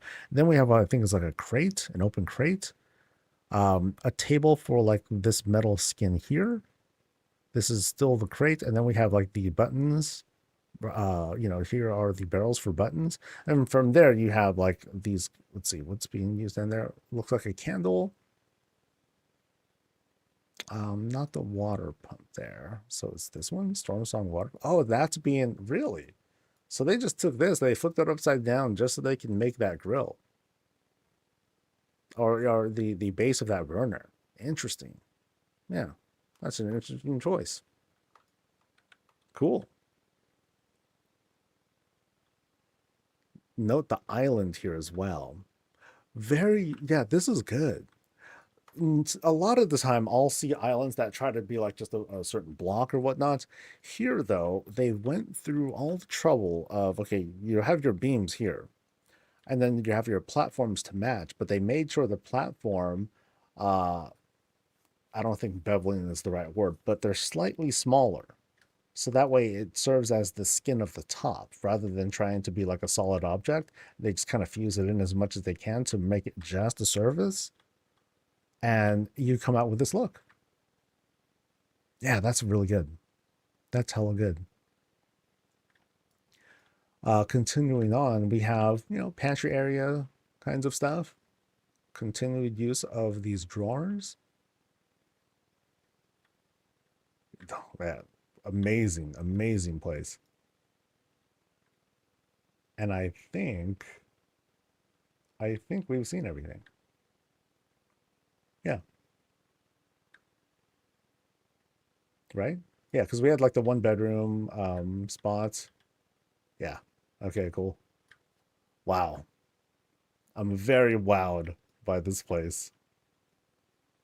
And this is like a full budget too. Yeah, so they put in all the stops. So like even though it looks like it's minimal, there's like so much like there's like a lot of little kit bashing here that really starts eating away at the budget.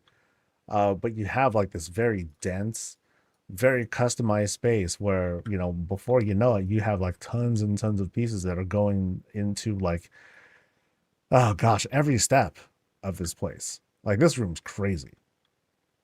Beams everywhere, like all over the place. And the way they all cleanly sit on the way they all cleanly sit is just wild. Absolutely wild. Yeah. 10/10, dude. This is crazy. Thanks for showing us your place. Damn. All right.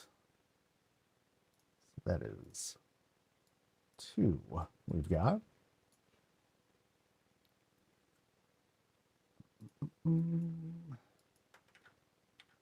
Let's continue the journey.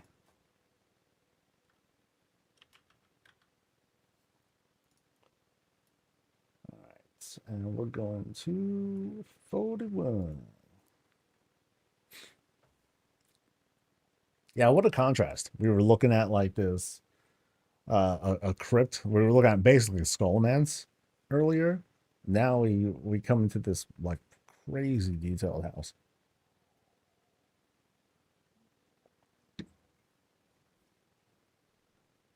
All right. Actually, I need a minute. Oof. Oh.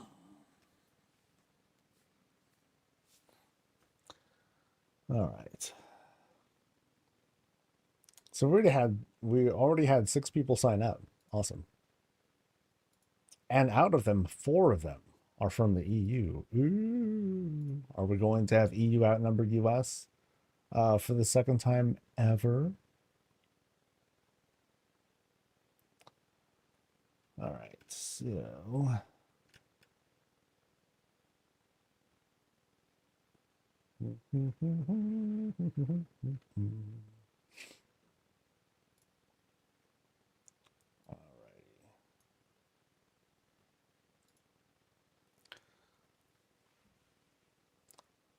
Do, do, do, do, do, do, do.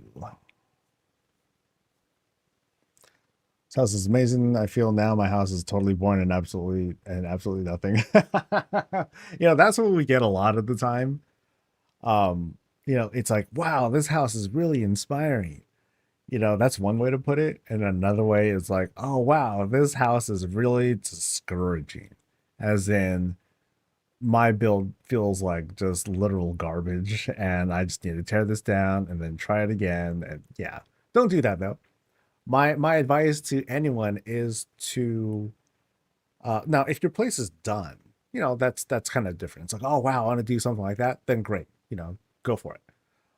If you're in the process of building something though, I would advise not doing a teardown yet. I would say build until you are satisfied, and then step back, give yourself like do a self tour, a self assessment, an introspective or whatever, and see what it is that you made. See things that you like. Take screenshots. Take a bajillion screenshots because before you know it, you'll tear it down and then that's it. It's gone. Because we don't have copy paste yet, or import export, whatever they're going to call it. So until then, yeah, make sure you definitely finish your stuff. Now, something that I'll probably give some advice later on once import export does go in. I'm still going to tell people, you know what? Complete your build, because if you don't, if you keep being like, ooh, let me try this, let me try this, let me try this, you're going to end up never completing anything, and you're going to find that sense of satisfaction is going to elude you. It's going to run away from you, and then it's just going to feel bad, I think. Because then you'll have like a dozen or more incomplete builds, and it's like, okay, I can work on this, I can work on this, I can work on this, and then I feel like that's going to be like super overwhelming. So I would advise, I'm not saying it's wrong, but I would be like, I advise you don't do something like that, because there's a high likelihood you'll fall into a trap of never feeling accomplished, and that sucks. That's a sucky feeling. So anyway,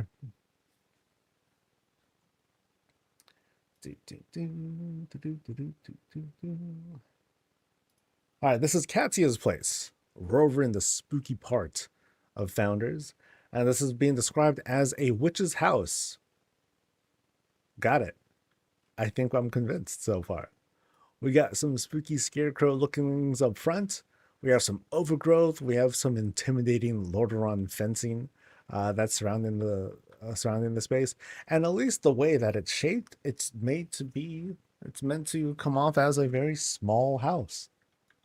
There is there's no extensions on the side, no additional trellises or what have you. I mean, we kind of take a closer look, and things are looking pretty, they took a certain turn. I think we have like these chairs that are being used as headstones, which is pretty good, actually. Those are very convincing looking headstones. But we have some underused torture equipment, punishment tools that have yet to be used. So maybe inside maybe they're good witches, right? Maybe they're good witches and it's all like about, cuddly animals and saving the world and all that stuff. Who knows? We might be surprised. Doubt it. On the side here, we got our wagon work. And again, we have some greens to dress up the side of the house because they didn't make any actual extensions to the spot. Couple more greens again as we make our way inside past the wind chimes, and let's see what we've got.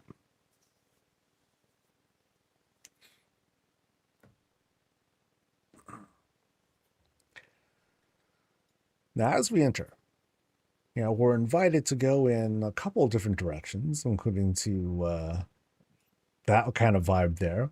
We're going to go left as usual, so we'll see how that goes.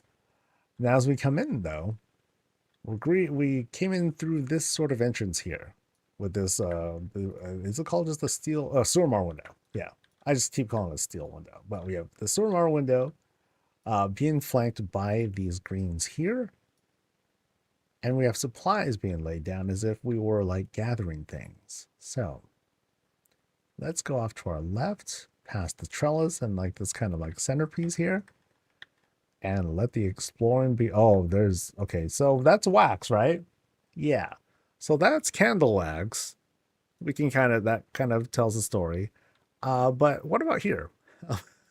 Not so much. Actually, now I think about it, is this candle wax? Oh, that got way more gloomy now. Yeah. But they're trying to clean. Hey, so that's all good. So it is a witch's place in the middle of a bit of a cleanup. Now, as for what's out here, oh, that's super gloomy. We got our void well plus two of those night elf, not night elf, two of those blood elf beds to set up the drapes here. But yeah, with the way the lighting is set up right here, and I believe the lighting has been adjusted to unnatural, so that way the lighting pops more, creates this like really like this kind of glow. See, what we really need, what we don't quite have yet, is a red glow, like actual red lighting effects. We have glows and things like that and highlights, but not so much an actual red glow. That'll be sick when when that finally comes in. Ooh, that's gonna be creepy. Now we have this. Do we have a blood mirror too? Okay, so that's definitely telling a story of, everyone's having a good time, or, everyone's having a bloody good time. Ha ha. Get it? It's okay. Let's move on. So, right through here, and notice how we have like some sunlight coming down. Oh, there's the boss. We have some sunlight coming down on a single set of roses. Where's the light coming from? Not sure, but it looks like that's kind of a window set being set up.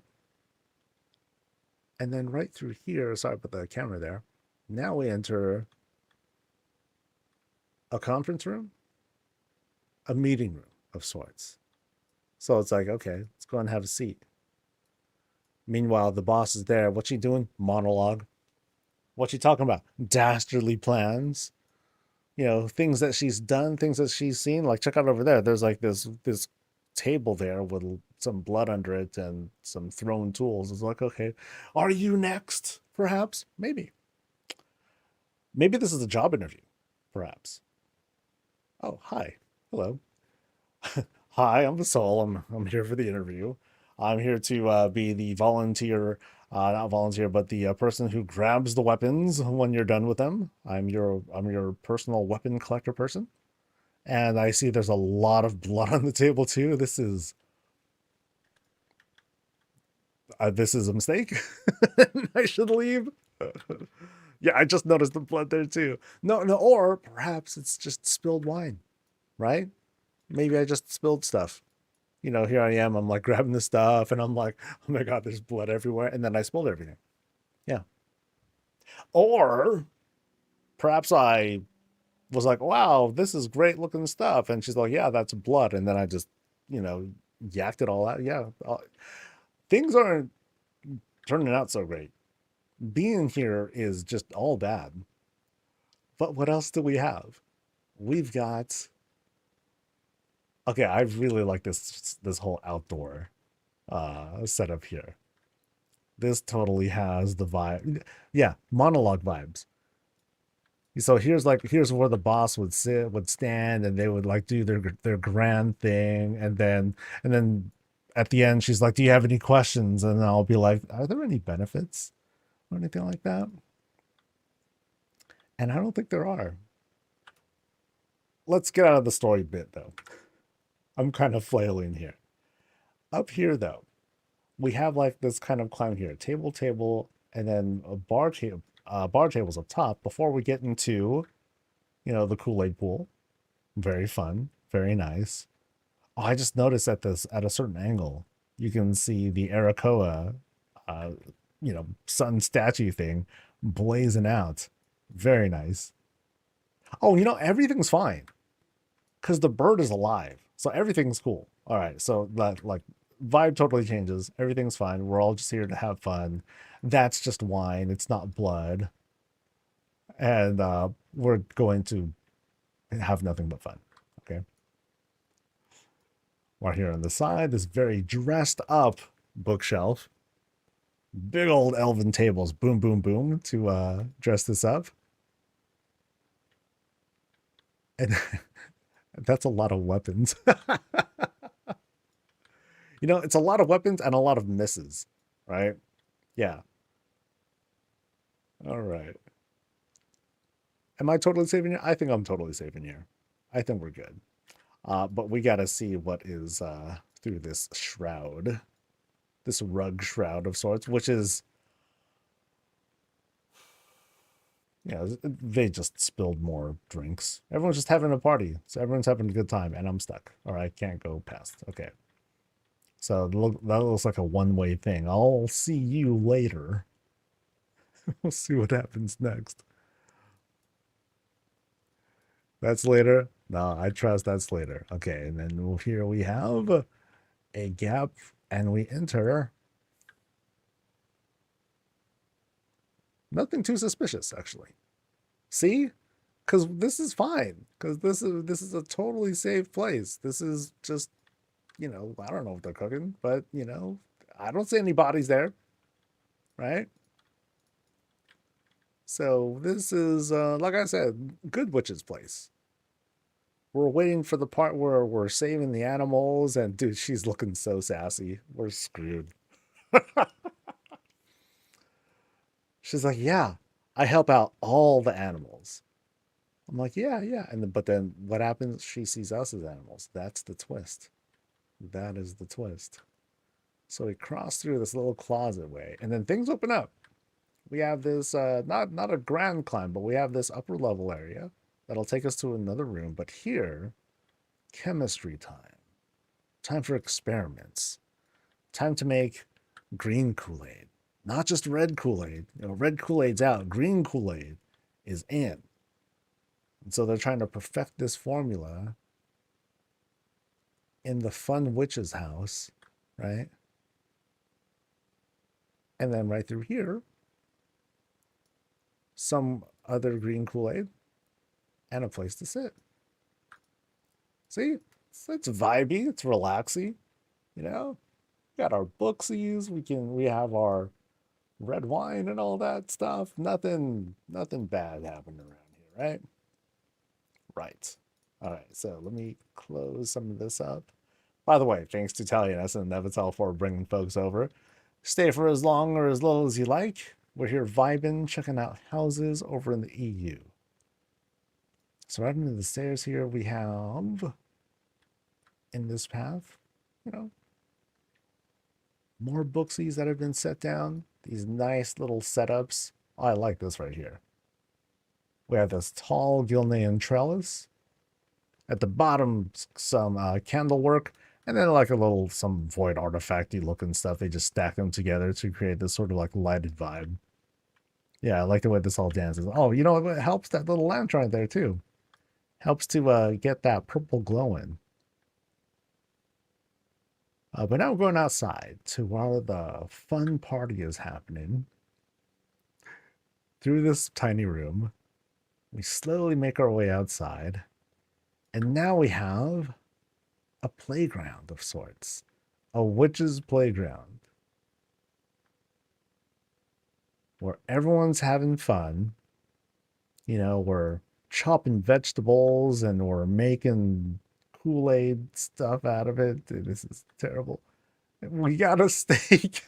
It's like, how long can I keep this up? I'm doing the worst job of trying to play this off as, no, this is cool. This is cool. Now, it's sort of ironic too, because we have, you know, the whole Salem witch trial and all that stuff, but no, it's them who are burning people at the stake. You know, eye for an eye. It's like, now you know how it feels. Right? How does it feel? It feels hot. Yeah, that's what I figured. Clever. Yeah, really gruesome out here. Let's see what else. We've got lots of greens to set up, like the surrounding area. Yeah, plenty creepy, especially because you have the huge effigy right there. Here, let me back up some. Yeah, the way that it comes off, especially behind the smoke. Oh, freaky, dude.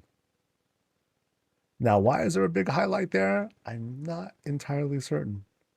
If anything, it's compelling me to be here. Like, all right, come on, buddy, you're next. Like, yay, I get to go next. Yeah, that's not good. All right, so we're going to retreat back. Let's make sure we have our orientation because I think we do need to do a climb here. And then there is and then there's a spot there. Yeah, so here's where we came from. So now we're going to climb up here into this next room. Oh, neat. Neat branding right there. You know, nice solid shape with the moon crescent. And then check out the window work there. Again, you have use of the blood elf beds plus the void well kind of thing. Here you have like the fence to help close that off. Yeah, that looks sick. So now we're going to go across into this next room and into mystery. So one more blood. Now, blood mirror plus cauldron. So we eat while we talk and talk up dastardly plans. Okay, so now we have some like coffin work up here. I probably missed more than a couple of them, but now I'm just really like taking a look. I notice here that we're on this okay, so interesting how we're in a what looks to be a stairwell room, but then they skinned. Check out how they skinned the floors, like platform, platform, platform, platform everywhere. But the vibe on here, oh, I really like how this comes together because you have like the dim lights here that give like just the most subtle kind of lighting and glow that want to direct me here. Yeah, that's cool. And then what else do we have up top? Oh, uh, wait, what happened? Wait, uh, dude, did I just I got captured? I'm in a cell. Oh, that's dope. I did not know that I could fall into a cell like this. That's sick. That is sick. But I'm also stuck, huh? Oh, crap. Is there a way out of here?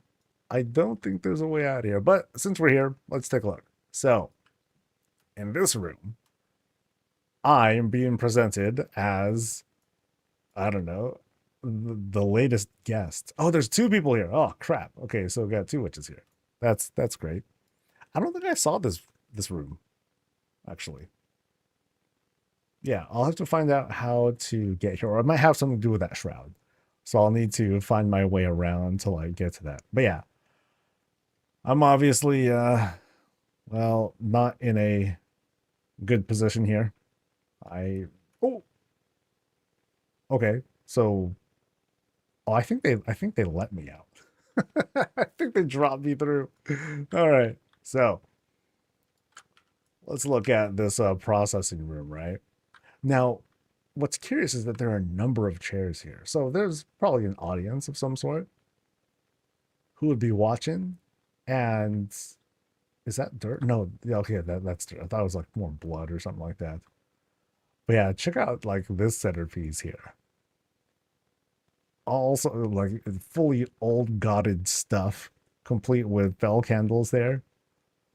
I don't know if she's meant to be a corpse or whatnot, but we got some sort of like sacrifice, and obviously that's been happening here for quite some time now. Cool setup right up here, complete with the candles and everything. That looks sick. And then here, since we're at this spot, yeah, how do we? So is this bathroom? Perhaps. No, this is wait, this is like a church of sorts. This is like a sort of confession spot. All right. So, oh, here we go.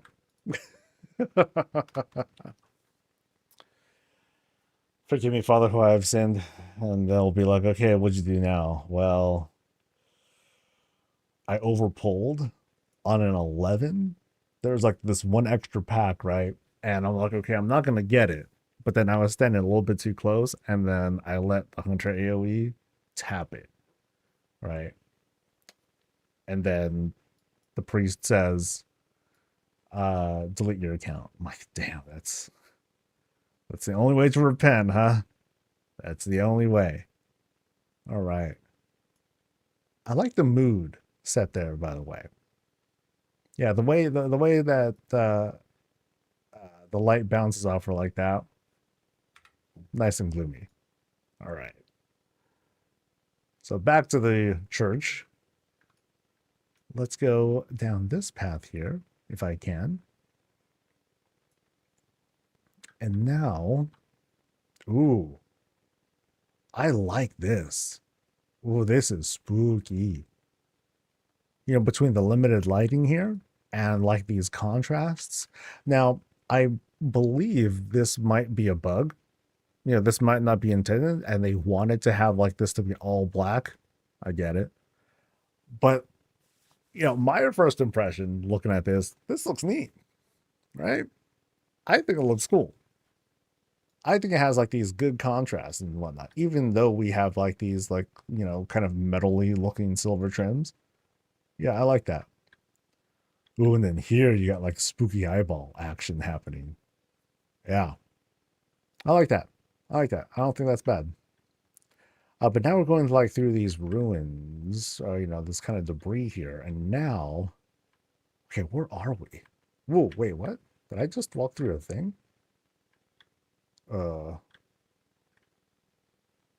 Wait, I'm a little confused there. Oh, okay, there's some barrier action happening. Okay, so I'm just gonna go, I guess I'm going through this one-way area. And wait, I'm trapped again, aren't I? Yeah, there's like the bowl here. Okay, so, oh, that's messed up. Well, since I'm here, what do we get to enjoy? So, okay, I guess I'm gonna just chill with Miss Myrtle and Mr. Snuffles here, and we're just gonna eat our sorrows away. Actually, I think, yeah. So we're just kind of, this is our life now. Let's enjoy it while we're here. All right.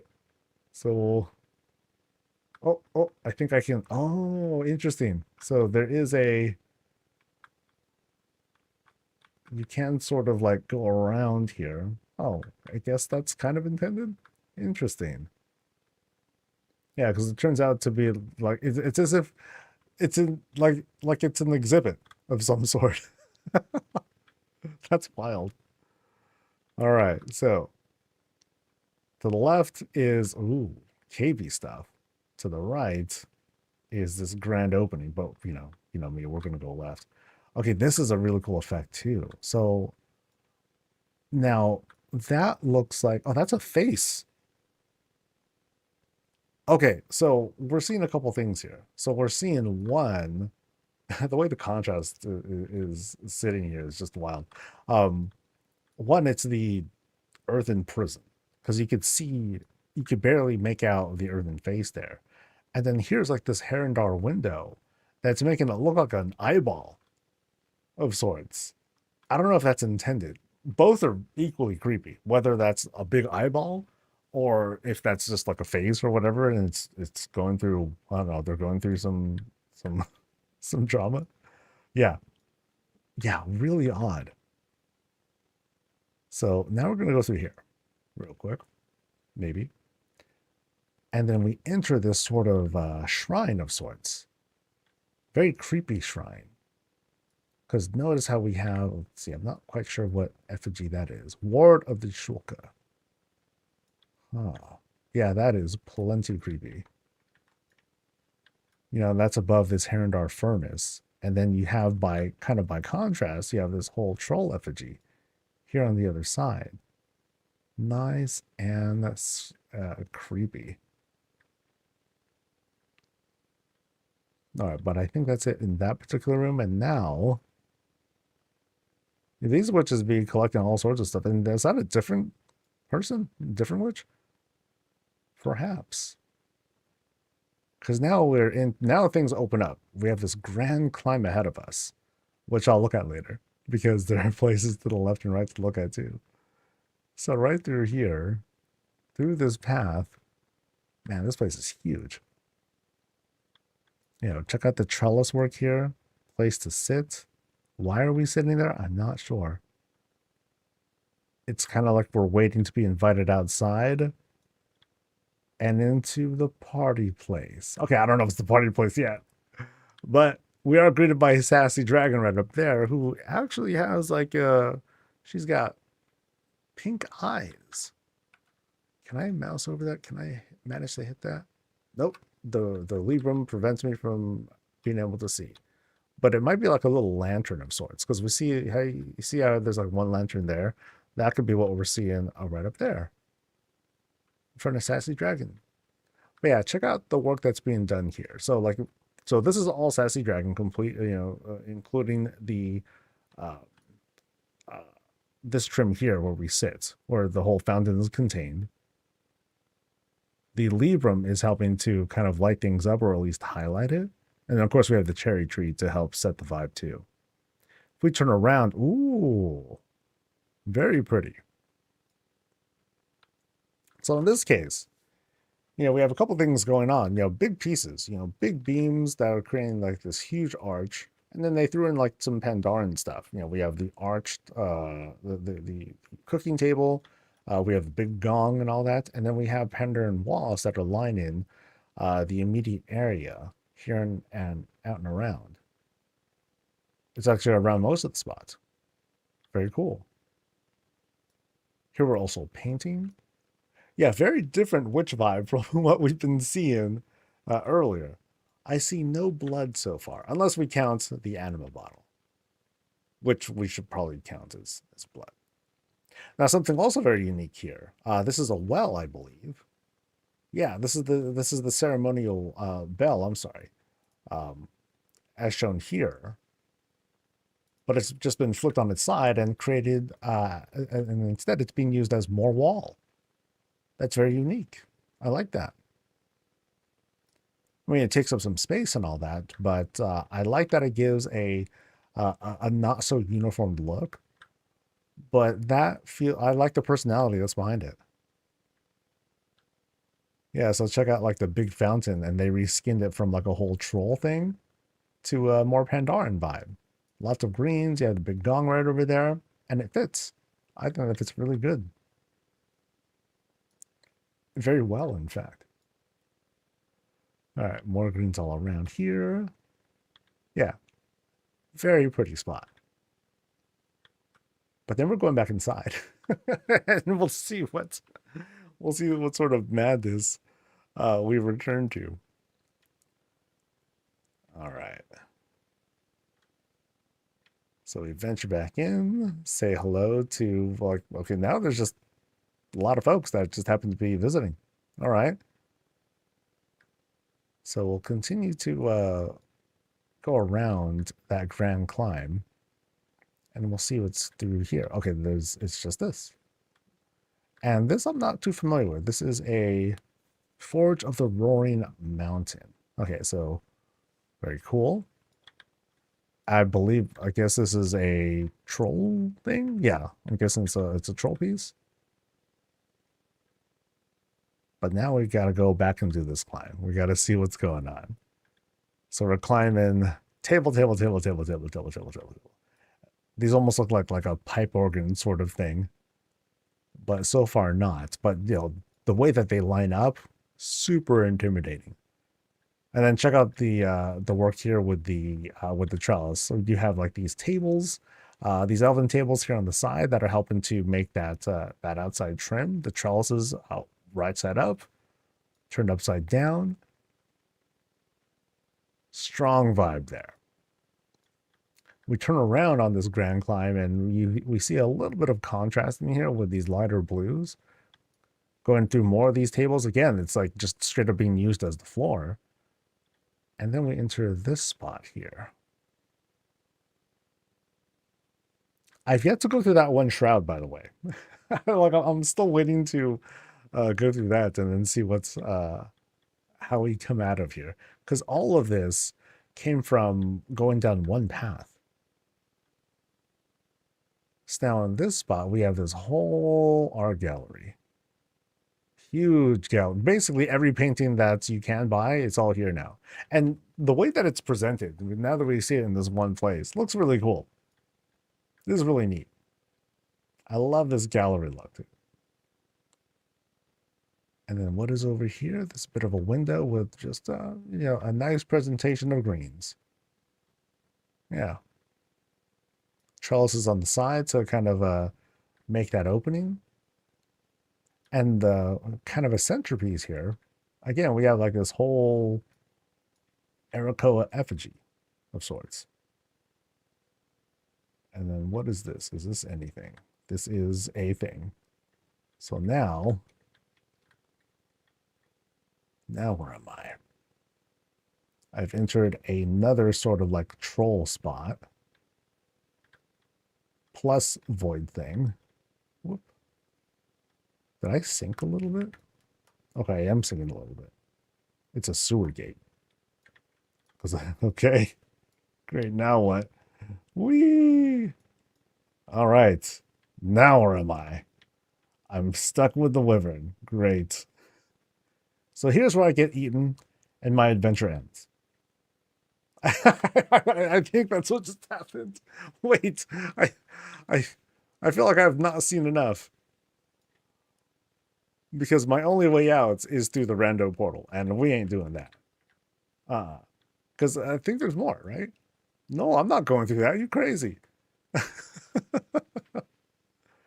I think, shoot. I know I haven't seen everything. There are like a number of different turns that I haven't taken. So we gotta go back in, baby. Man, this place is huge. Holy moly.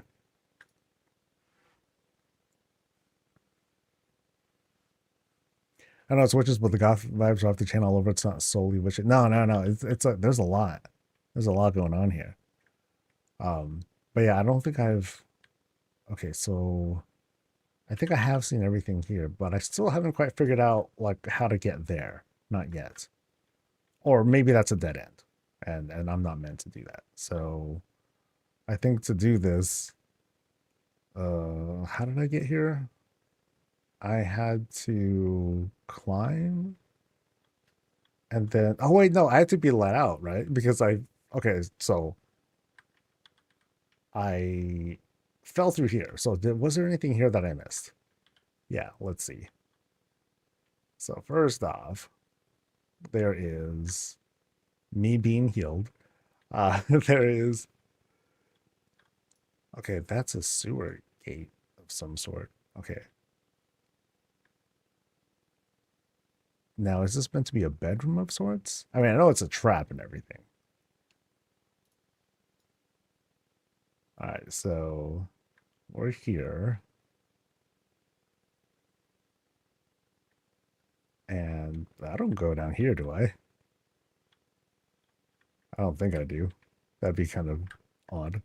But yeah, there's this door that opens here, though, so I'm not quite sure. Oh, okay, so I think they were trying to show me something, but okay, I screwed that up. I gotta leave it. Round 3, guys. Round 3. So they were jumping on top of some sort of carpet, way in the corner. Oh, that would have been hard to find. I would not have seen that myself. All right, so let's do that. More exploring. Okay, so it's this way, past the bloodstains, up the spooky climb, over here, and then they were here, and they said the carpet. Okay, so Okay, so now I've sunken in somehow.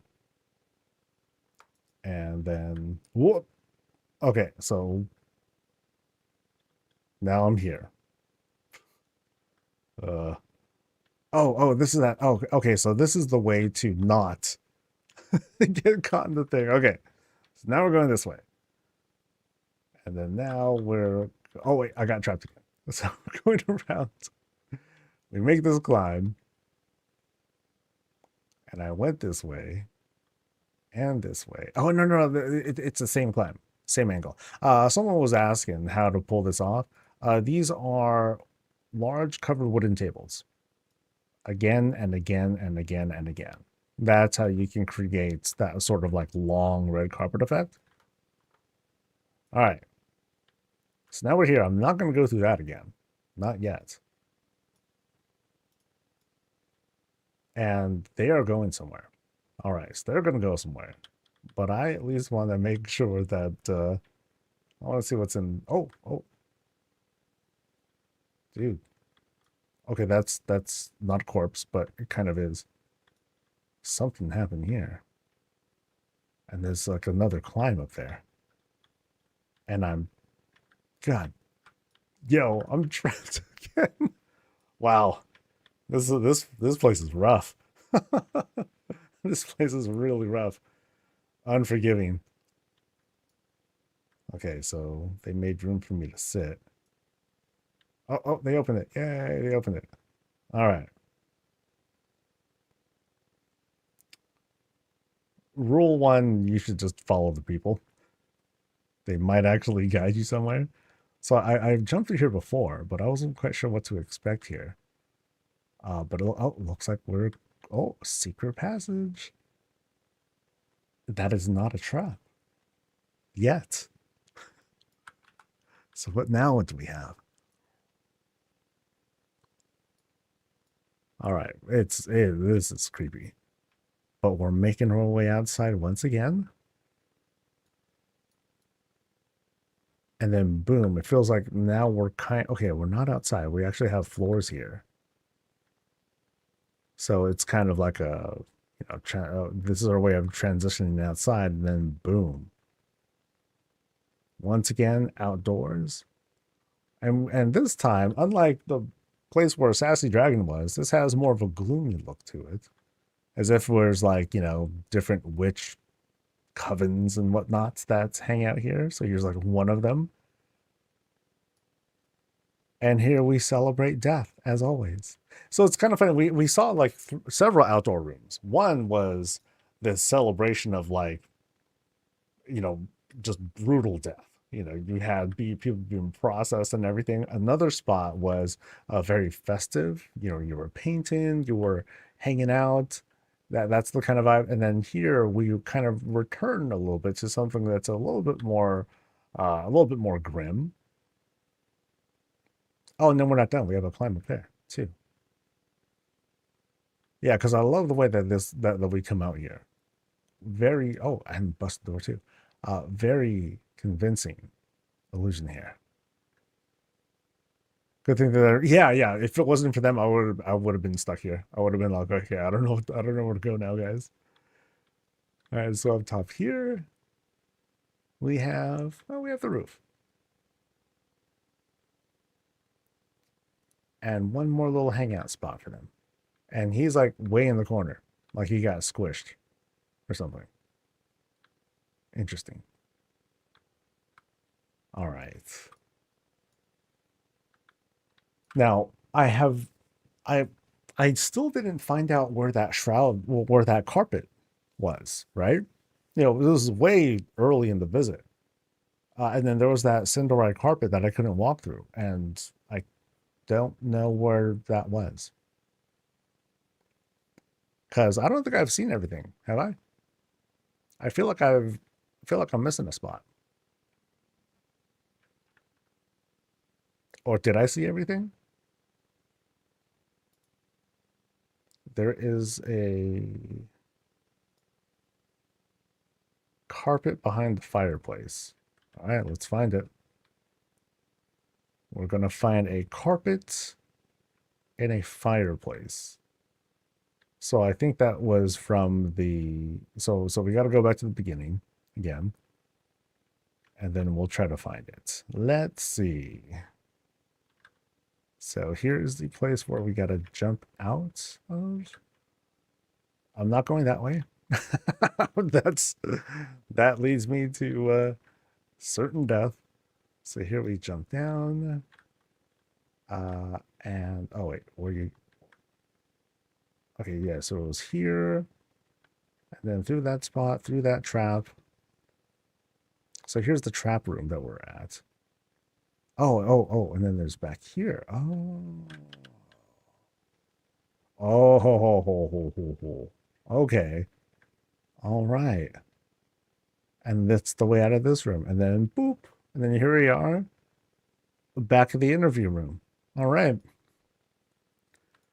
So here's me finishing the tour during this whole interview process. And so once again, they're like, did you have any questions? And I'll be like, well, I don't think I do. So real quick, take a bow. Like thank you for setting up some of the ambient looks, and also for guiding me too, because my ass got lost. I got lost in here, dude. This was here. I'll back up, and then if you guys want to strike a pose or whatnot, however you like, feel free. But yeah, fun place, fun place. Lots of crazy things going on here. The traps were like just excuse me, they were disorienting to say the least. I was like, dude, where am I? What the heck is this? Like the whole multiple glass cage thing, especially the one where I just kind of like walk through a door, but I had to like kind of pivot if I wanted to avoid the trap. That was sick. That was sick. Thank you again for inviting us over to your place. Yay! Oop, screenshot. All right. Now that's an experience. That was an experience. It was fun. All right. So let's TP out of here. We'll take a breather. Let everything soak in for a bit.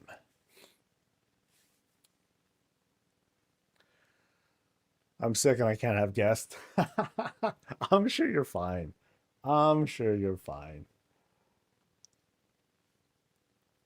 All right. Yeah, I was wondering because there were like several names. I'm like, okay, are we getting like all their alts? Not sure. Ooh, I have like the worst memory because I vet through these places every time. Every week, I'll always go through. I'll double check, make sure privacy settings are good, and at least check the entrance real quick to not suddenly see like some trolly looking thing. But yeah, somehow I just kind of like push it out of my brain. Even when I see something memorable like this, they wanted to be in the traps. Right on, right on. All right, I'm like murdering the coffee. So still have two more visits. We're gonna be a bit over through overtime, and then we'll again take a look and see if there is a trading post preview. If not, cool. If so, great. Okay, I'm gonna click that real quick and TPC Anniversary Edition Overlords of Outland arrives May 14th. Nice. All right.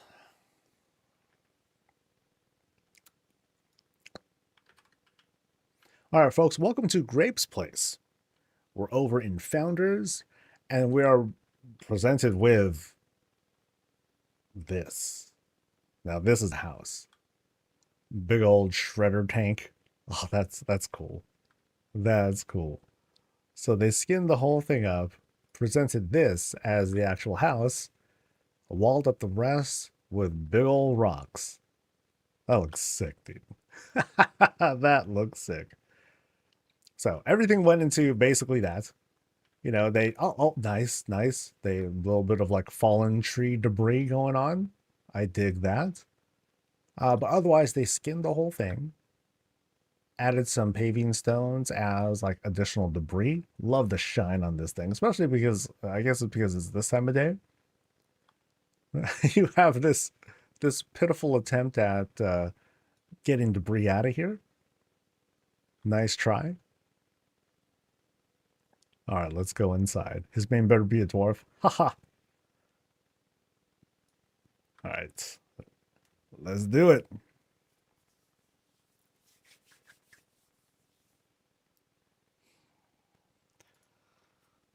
All right, so as soon as we go in, predictably, cave stuff. If anything, it's sort of meta because now we're seeing like another um another mole machine. So it's like we start off here, nothing but rock, almost nothing but rock, but we have like these nice little bits and details here. So you can say this is the garage. This is the garage for their ride and all that.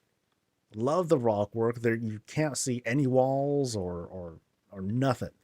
Love that. But then here, under this overhang that's being assembled with these fence posts, we walk through and we encounter this very low ceiling hot tub. Oh, that's too hot. Um, but I'll trust you.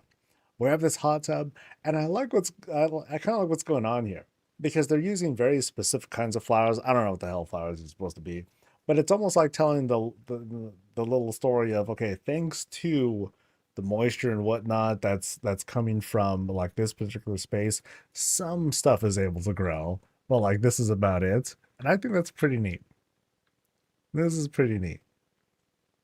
Giant towels await us once we're done with our dip. Because there ain't no wind out here. You can sort of walk around and air dry.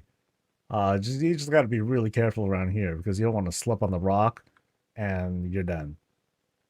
Undead jerky, that's a good point. That really would be what's going on here. Yeah. Let's not. Let's not. But yeah, awesome hot tub and the hot spring looking vibe here. I also love it too because you have the shaman balls that are helping to produce this vapor.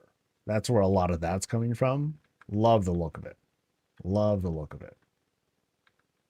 And let's retreat. Oh, I see a little bit of floor there. Ha. No, this is a great job of obscuring all the flooring and everything. And then you see like some limited greens that are coming in from like the opening, basically. So there's a small break there.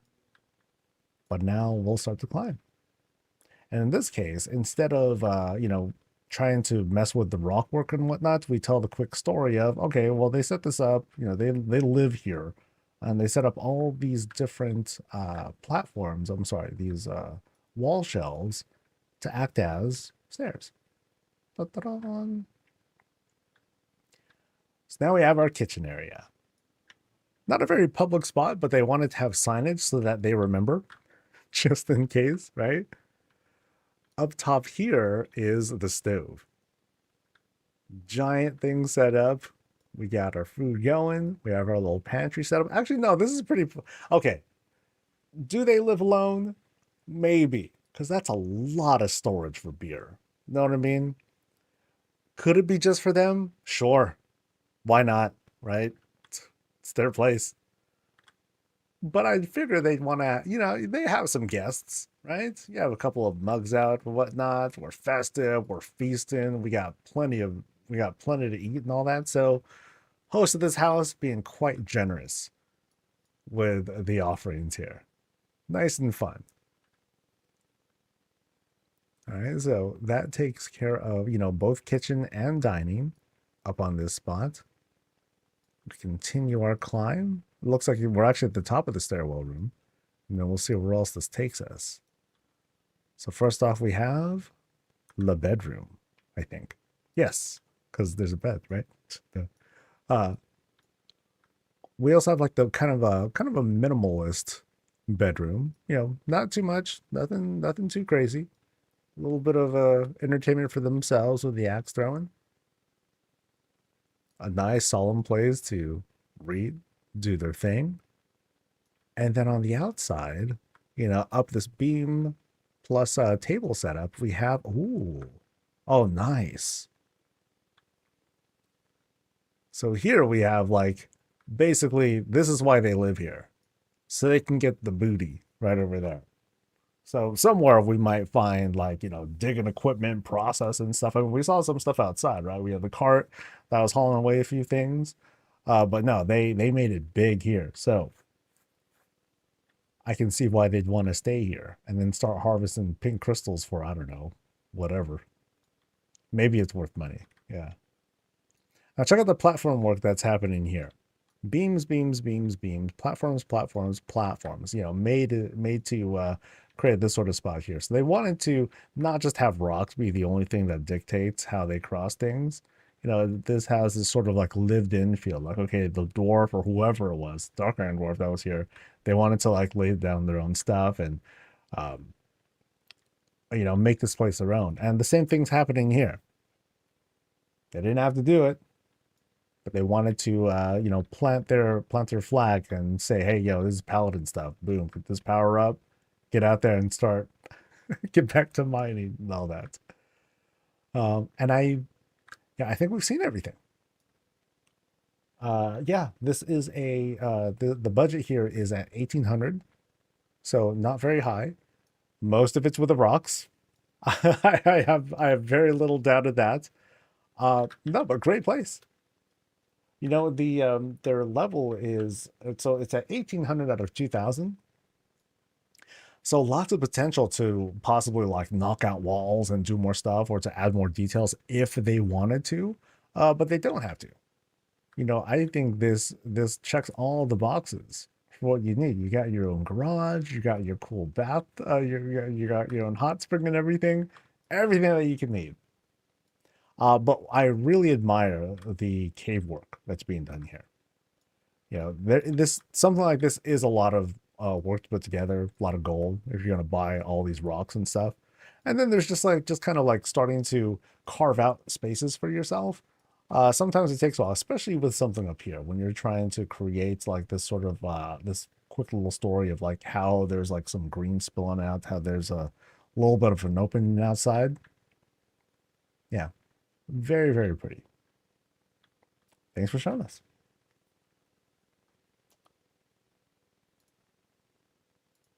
That turned out to be a very quick one. Okay. Nice. It worked out. So I think I will be able to go to lunch on time, and then I will finish the lighting video. I will work on it and finish it for tomorrow. Actually, maybe for tomorrow, because yeah, depending on what time it is, I might just put it out. I want to get it out there. I want it out there because I want to help people out.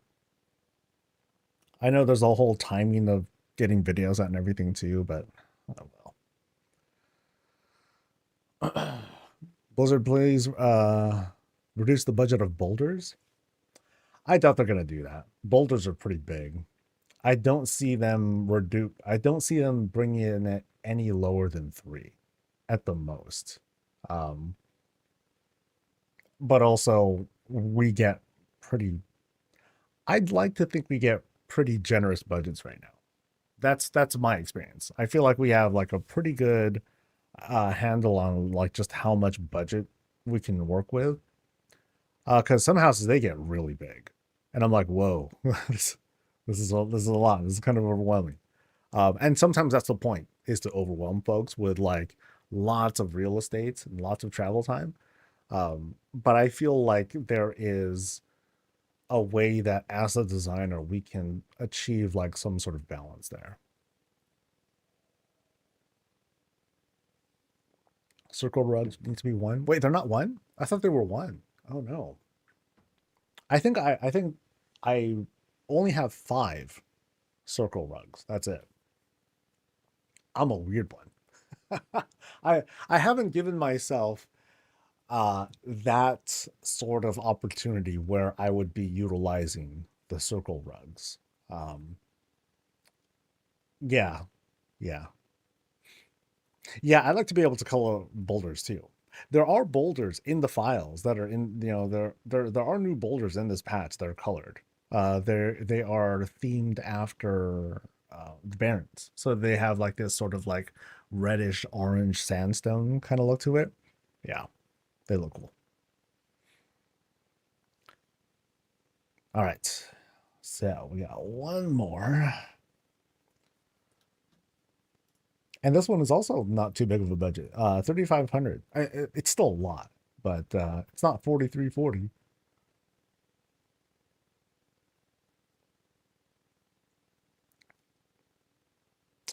Which neighborhood am I in? I don't know.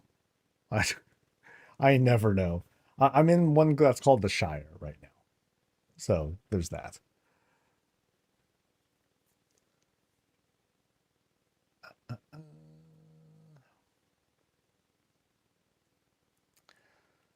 I had to fill a whole skybox room with circle rugs, sand, and sea, and it shot my budget up so much. Oh, I figure. Yeah. Like, I remember I was trying pretty hard to fill out the house and for the Azeroth Interiors build for Light's Refuge. I was trying to fill it out. I'm like, okay, what else can I do with this? But then I was just kind of running out of time. Um, and I think it's at like 30 something, 3,000 or something like that. So for a place that's pretty small, yeah, I think I filled it out pretty well because I put in a shitload of greens and everything. Anyway, one more for today, guys. All right, folks, this is Solendra's place, or Kalendra's. Solendra or Kalendra, I might as well say both, just to cover my bases. We're over here in Founders. It's evening time, and we're introduced already to like this really cool spread. So, okay, that's something else. Here's their lot. So as we come in, we notice we're guided by paths. There's like an upper path there. We have some cherry blossom trees that are coming down. But also, just to our left, we have this cool fountain set up. So there's the fountain over there. We have some rocks that are dressing the top of it, so we can have this small pond here, which is quite cute. It might overflow though, so be careful. Actually, no, the griffin is there to drink it all up. There we go. And here's the house proper, and you can see we have this alternate sort of entrance put in. This is just one of those moonwell sorts of structures. And then notice how up top here we have this trellis that is from Priory being set up here. And then right below it, one little light from Herondar. Now, something to point out is that this light is allowed to be displayed outside, but it's mostly because this is not really a light exactly. You can see it's not really producing like a glow that bounces off the trellis that's right above it. Instead, it does offer like a kind of highlight glow, but it's not the same thing as lighting. And so that's where you're seeing like some things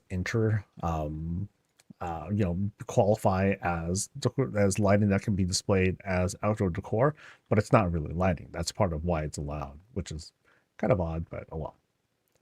Now, lots of greens make our way to this upper platform, pass by the Arcan door, and then we have like this pretty steep climb right here, past the trellis and everything.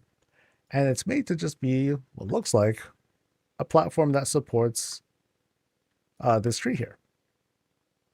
Now, here's what you can kind of catch if you take a close look. You can see here you have like the tree sort of thins out towards the bottom there. It's because this tree is actually upside down and kind of shoots all the way down because they wanted to get like greater height on this tree.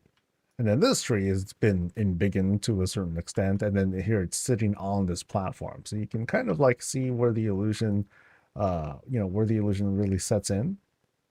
Still works, you know. You have to look really closely if you want to notice something like that. Functionally, though, just a place to chill and hang out. Lots of pillows set up. Make yourself nice and comfortable. grab some books, have a few drinks, and then just enjoy the peace outside. Now it's a little bit dark, you can't read anything. So that story doesn't quite work out. Not at this time of day, but still a really pretty setup that we'd have during the day for sure. So let's climb down here. We'll take a quick jog around, make sure we didn't miss any details outside. Like again, notice the greens that are around here with this rock garden slash fountain. Yeah, some greens here on the side. Anything on the back side? And just a cow. Yeah, hey cow. You know what? Because he ate all of it.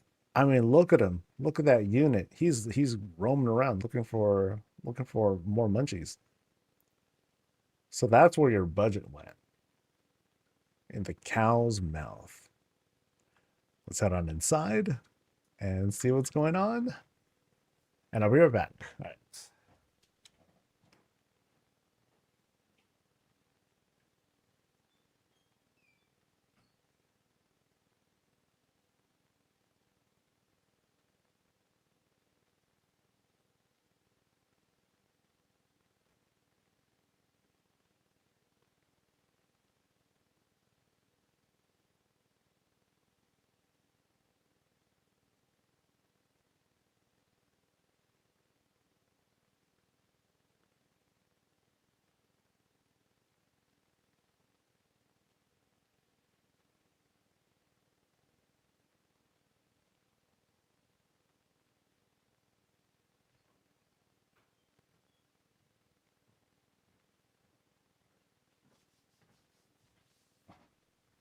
Ooh, how narrow. Okay.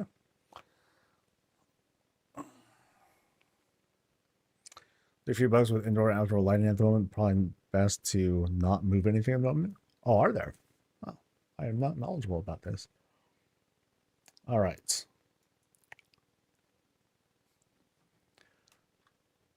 Now, as we enter, it's really tight, like immediately. Oh, what's also cool, we're kind of portaled in from this very bright looking Moonwell guy. And again, like just notice how tight it is right from the jump. Super narrow, just wide enough to for a doorway and everything. Here, let me kind of close things up a little bit. And we have this whole vibe of, we're still kind of outside. We're going through this sort of courtyard-ish area. And they set up this nice spread of greens right along the outside. Quote, outside. Now, as we enter proper, now we have, ooh, I like the layout here. So we have like a different sort of, some different sort of layout work going on here. We have immediate stairs that are taking us upstairs. Yeah, so this is a stairwell room that we're entering right now. That's going to take us to another room. Wow. Okay, so let's admire what's going on around here. Then we'll start going through like the stairs. I'm sorry, the door, the stairs, and what have you. Yeah, so like we'll notice here, very, very bright. Now it doesn't look like the boss is here to adjust any of the lighting, but it just, from the looks of it, thanks to these windows, we have all these like different blue glows that are coming down. We have some additional chandeliers making it super duper bright down here. And then things to kind of like accent it, because they don't really produce their own light. We have some goblin string lights that are being distributed there and also here. Very lovely. And as we first come in, we hit up this sort of living room spot. Oh, and there's the boss right there. Hey, what's up? We hit this living room spot and we have like this, ooh, very interesting couch setup. Like, never mind a couch. No, screw that. I'm just going to grab hella pillows. Just go nuts with it. That's dangerously close to the fire. It's very unsafe. Just want to let you know. But otherwise, very fun. Super relaxing. This is like where you invite all your friends over. They're like, yo, dude, come over. Let's all like hang and like stare at the fire. Don't you have a TV? No, but we have a fire. Okay. Cool. It better be cool. Otherwise, I'll throw you in, because it looks like there's like, I'm sure those aren't like bloodstains, but they kind of look like it. Anyway, guys, pillow fight. So great way to change the subject. Now, again, really, really bright inside the spot, you know, but lots of use of like decorative things to help fill out walls, whether it's paintings, little things like little buckets, greens are bursting out, trophies are out, trees are, coming out of like kind of nowhere, but it's okay. Don't worry about that. Yeah, really neat. Very, very fun start to this build. Is there a secret behind this thing? Or is this a... Yeah, so that's going to be another thing. We'll get to that. Because there are a lot of doors. There's like one door there, a couple more on that side. Yeah, we're going to be exploring a good bit. So first off, the most important spots, the bathroom. How are we sitting? A little trapped. That's how, that's how it goes when you're a lanky little undead. Sometimes your model just ain't gonna sit right. But there's plenty of greens to keep things fresh smelling. We do our thing, we wipe off, clean, and we're good to go. So fun little bathroom setup. Check this out right over here. I just noticed this. We have this nice little diorama-like setup here.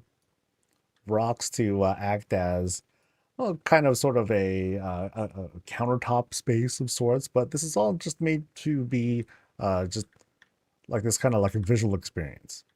Fountains, greens, little effigy right up front to like say hello.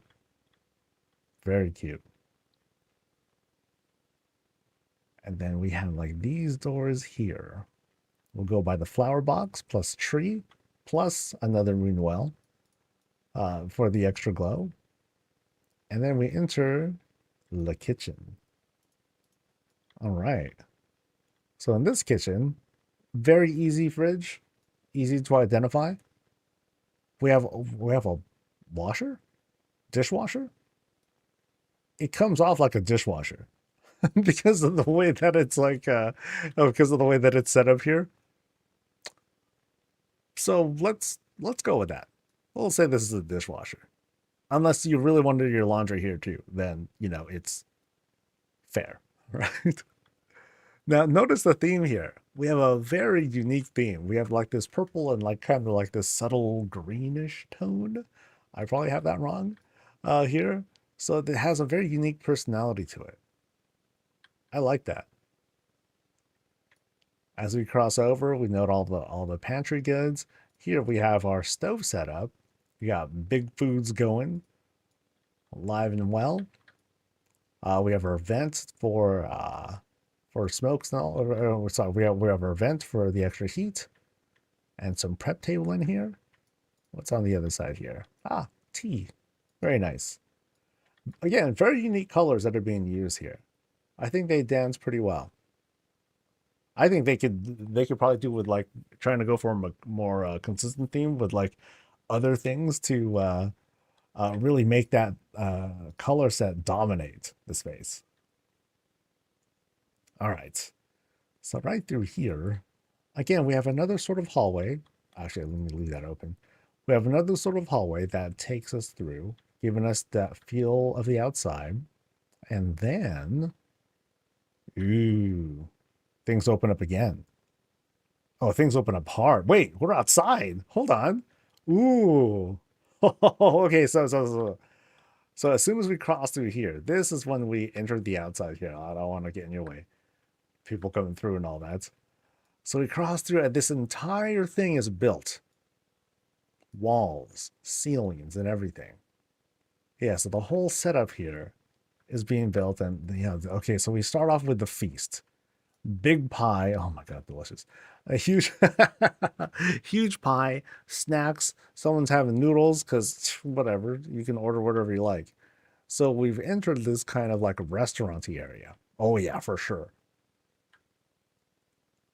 Yeah, this is a fun, festive spot. We have, check it out. We have these awesome illusions going on at the side here. And who's playing outside? Miss Murgles are outside. They're off to like some mischief, doing their thing, living their best life. Meanwhile, we're down here looking at them from high above, enjoying our tea just like this, Nice. So what else do we have on this floor? So here we have like just a lot of decorative stuff. Like notice how, again, with the lighting, the colors are just popping. Like check out the bouquet. So many different flowers are being put into like this one spot. Does it match? Yeah, because it's just made to all come together and make this like really cool thing. Yeah, so like the colors, they just pop off really loud. You know, we're used to seeing a lot of places where you'll have like certain kinds of lighting effects, or the armillary is being put at play, where the colors, they kind of like blend together, which is appropriate because you know you have the overall lighting being set up. But then in some cases where you just leave them alone, or you just put more highlights on them, like things just like pop and you have like this really bright, really festive look to it. So here we go. Here's like another one of the bosses over here. They're helping to add a little bit of life to the space. Up in the tavern, there we go. Hey, what's up? Yeah, so they got plenty of stuff ready to go. Even more that's being processed. Like we got some crazy draft machine thing coming out there. What else we got? We got table tennis with pots. Heck yeah. Boom. Nothing impacts your ping pong ball like cast iron. Absolutely. And then again, we have like these views of the outside, which is just, this is great. That's a good vibe. I don't want to drop down. That might be fatal from a tour perspective. But yeah, really neat. And then even behind here, you know, they made sure to like leave the extra detail in there. Actually, I think that's meant to like come back in in case they happen to be working on stuff. Well, actually, it looks like we can walk out there. But yeah, there's going to be a thing to climb there, but we'll get to that. We will get to that. Yeah, bar spread is great. Absolutely great. So now we can, yeah, we do climb down. Hello to another griffin, looks like. And now we have this kind of like kind of a park vibe in this immediate area. A little bit of cleanup or whatnot, but now I feel invited to actually take a look at the outside. So we can see how like the space happens to be elevated a little bit. We have kind of that rocky opening down there. And then over here, we get to hang out with all the Miss Murkles. So it's not a perspective shot. Exactly. You know, this is made for us to visit for the most part. I mean, I can see how some things are like kind of like smalled up, but at the same time, we can say no. It's a Murloc-sized gazebo. That's all. Can't be mad at that. So let's see if there is like another side to this. Because like here we are, here's this spot. So we'll go by the griffin and see if there's anything more to explore here, or even like under the spot. Doesn't look like it. So can we like kind of peek down here a little bit? Yes. So here's the exposed underbelly, you know. But now we can climb back up, I think. And we shall resume our exploration of the upper level right over here. All right. So again, remember, we're climbing up a skybox room, which gives us this really unique view. And then notice again, walls, everything's been set up by the designer. Very meticulous. You know, you have like these huge, it looks like these are in big in pillars. Actually, I don't recall if you can make them bigger, but you have these huge pillars being set up. Yeah, nice, really nice. And up top here, we got some D&D action over here. So here's where the boss sits. The dungeon boss, that is. Telling their stories. Here's the field. What's the field? Gilneas, baby. Nice. Why? Because plans. Everyone's got plans. And then back here, you know, as we're gaming, of course. Oh, delicious coffee. What a fun spot. And then here we have all sorts of like different set pieces. Nice. Yeah, again, festive, fun. That's the thing that we're getting out of this. Notice here you have like these slight uh, tilts here as we're closing off the roof here. You know, you see some more pronounced tilts here, but not so much here. But we still have plenty of room for to add like extra lighting and everything. Yeah, really good job with the roof. Really, really great job. But now let's climb down, and I think we're ready to check out other spots. This is a stairwell room, so it's kind of a dead end. But now we can retreat back and see what else there is to explore. Because there is a lot that, yeah, there's a lot more to see. All right. So kitchen, that was the whole like tavern and gaming area. So we return to the living room. And then I want to peek here really quick. I might retreat back again. No, we're going to be here. Okay, so so now, wow. Okay, this place pops super hard. Like, okay, so check it out. Like, this candelabra is definitely like helping to make all the colors here pop. The spotlight definitely helps too. But now we're going by this what feels like a trophy room. Awesome, very awesome. You know, you like here's the actual trophies and whatnot, and here, this is just the statue. But you know, we kind of get what's going on here. Very nice. Congrats on some AOTC stuff. Warmth is a good way to put it. Yeah, it's warm, it's vibrant, and now we have this grand aquarium. That's dope. Okay, so now, you know, I haven't seen, in all the aquariums that I've seen, I haven't really seen extensive use of Miss Murgles, but now, oh, we've gone all out. Yeah, this is super Murgled out. And in this case, notice how I just jumped through. Like, they made no attempt to be like, okay, let me use like the glass thing to try to obscure, to make it feel like it's a window. You don't have to do that.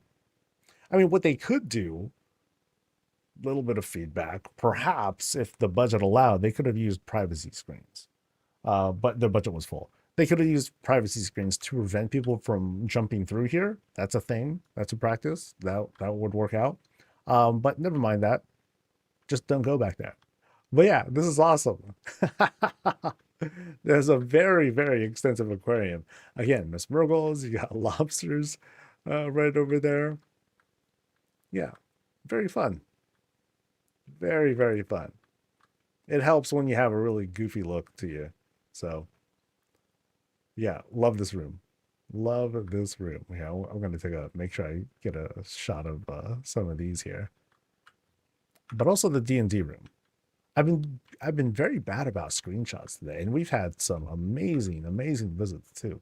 So I'm going to be backtracking later today.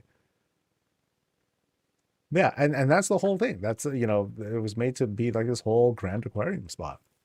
And I love that, you know, because they went this style, it gave them like full freedom to do like all sorts of stuff. You know, no need to worry about trying to contain everything within the confines of like that one small glass table. Let's just not even worry about that and just make something awesome. I think this is really, really awesome. All right. So we'll retreat back. And now we'll climb up them stairs, I think. Yeah, so we have these stairs right up here. Boom, boom, boom, boom, boom. Very nice spiral. Oh, and very unique. Oh. Yeah, so they dressed up like these beams here to draw like this this sort of nook here. Well, that must have been challenging to like set up too. But yeah, I think they pulled it off. So now we're in this upstairs area and really tight too. Here, let me go up here again. So notice how tight this feels. We have an outdoor illusion right out there.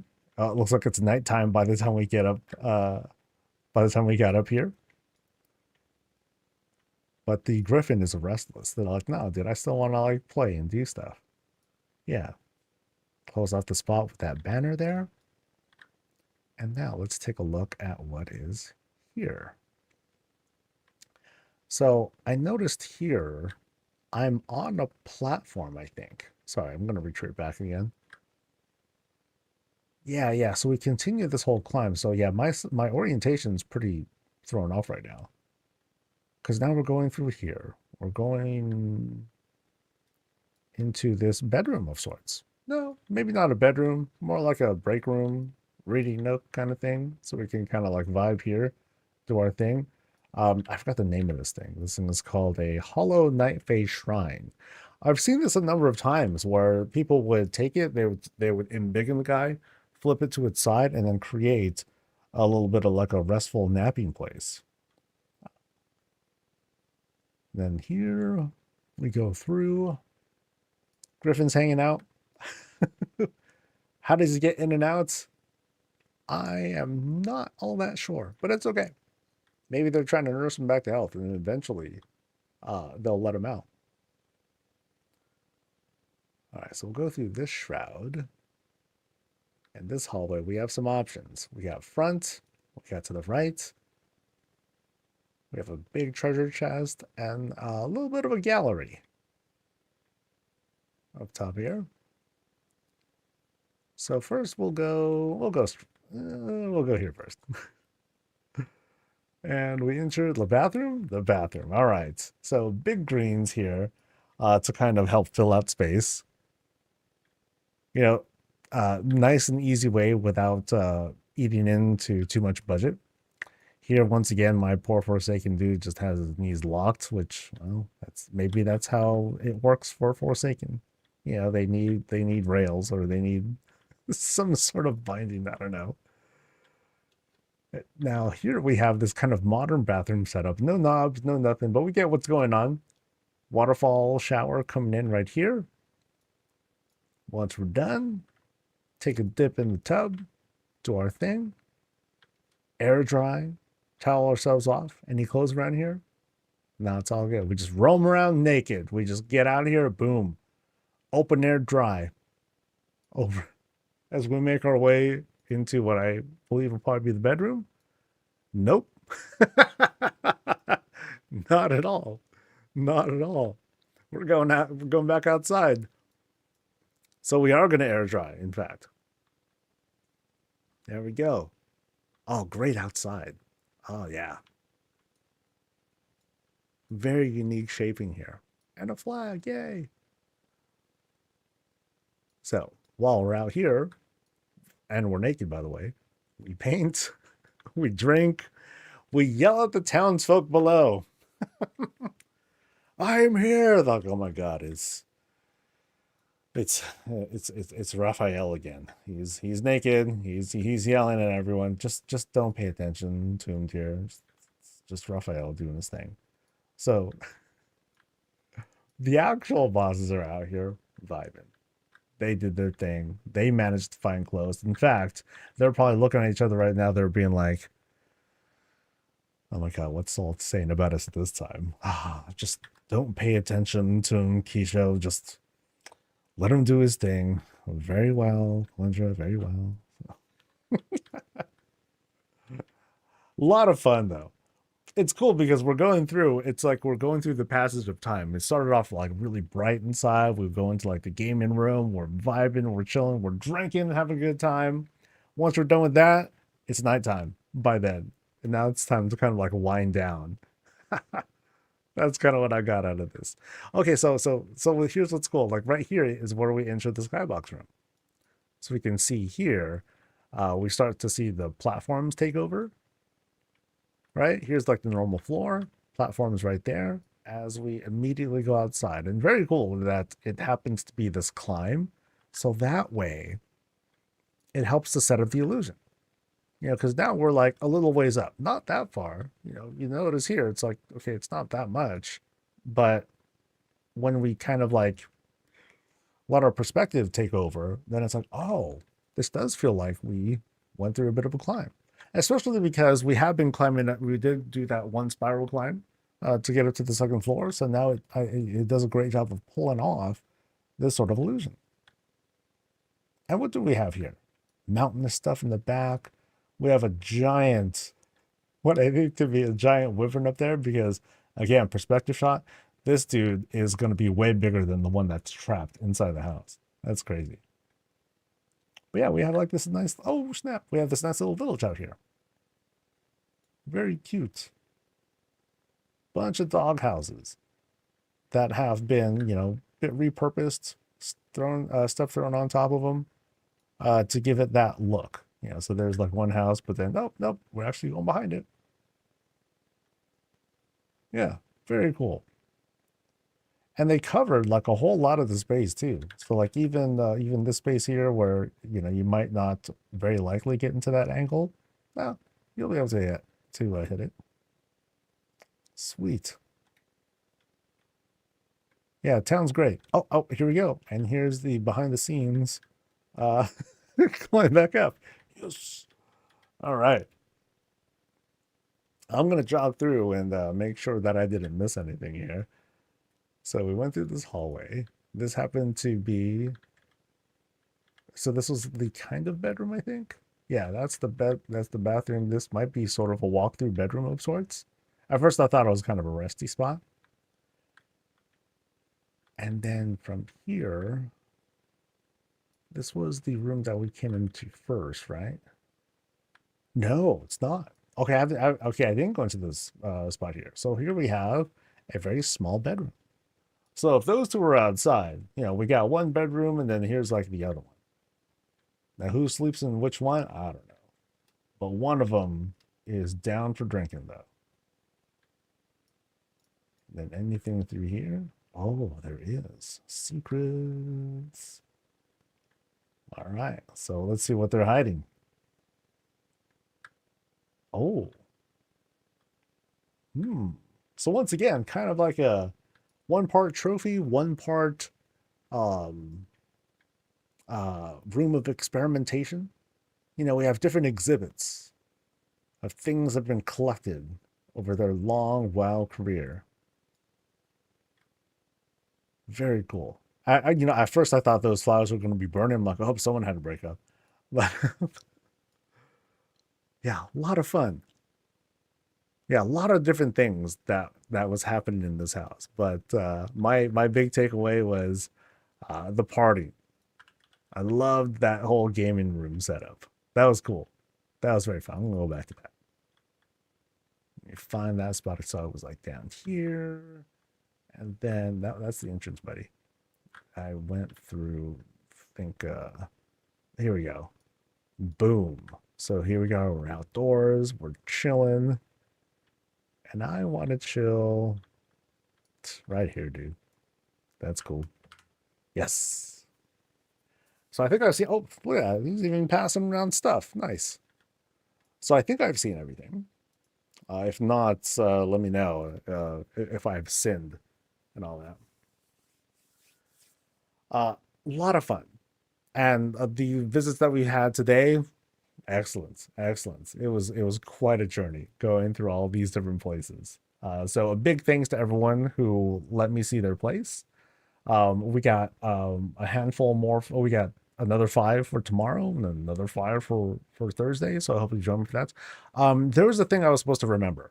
I don't know if Melvin is still here or not. I needed to check something or ask about something. Oh, let me double check too if there's a trading post thing, because sometimes it comes out at noon. Nope.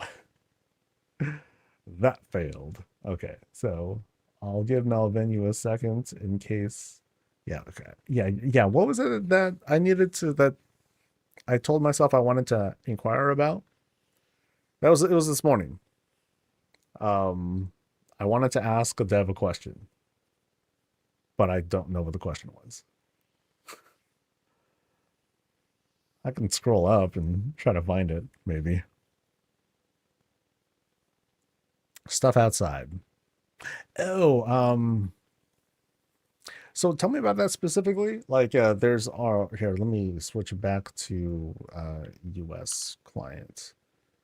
So you said that there are things that are being flagged as outside only now, right? So like wagons, I think, right? Yeah, I'll have to play with that. Outside decor was random, has randomly been flagged only inside, like the Sirwich Pet. Okay, let me see if I have that. Sirwich Peddler's Hut. If placed, it cannot be moved, and if deleted, it cannot be placed. All right, let's take a look. I'm curious. So let's go out to the Avengers Street. Yeah, I'm gonna call this the Avengers Street. Um,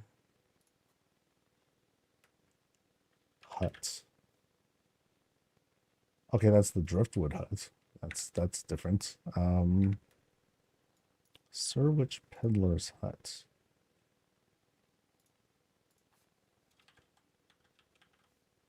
Ah. Oh, so okay, so wagon. Ah, the wagon is whatever. Oh. Well, that sucks. Oh, wrong thing. Wagon.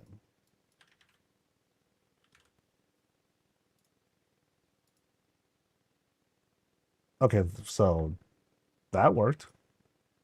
Hey, look at me. I got a wagon. So, okay. Oh, I'm so smart. I'm so smart. Oh, that means, oh, I gotta go outside with this guy. Oh no. I only don't like going outside with this guy because I gotta go back inside and I gotta like go on a little journey. You feel me?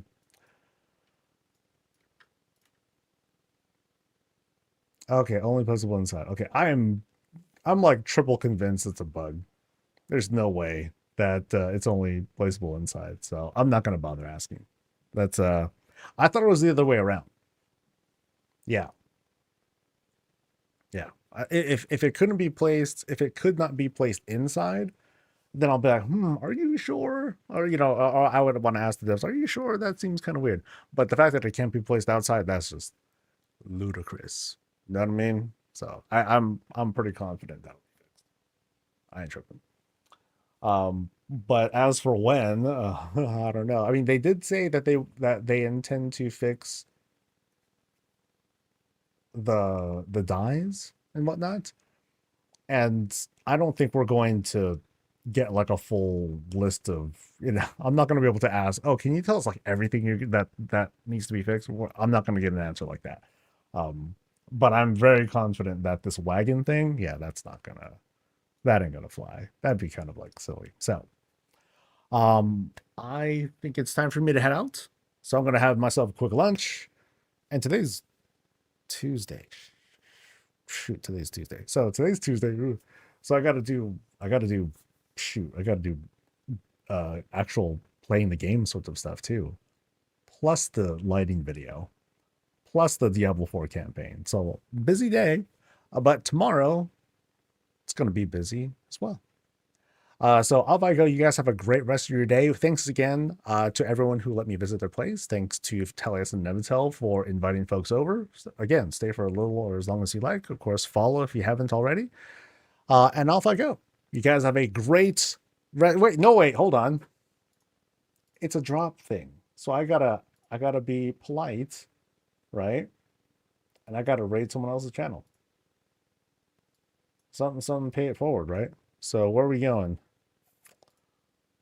I'm going to uh,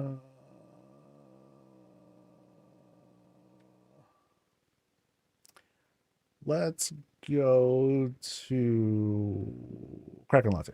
She has fewer than bears, so there we go. That's logic, right? Yeah, perfectly good logic. So what's she doing? Collect maxing. Oh God, oh that word.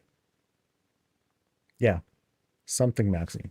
Anyway, have a good one. See you guys tomorrow. Until then.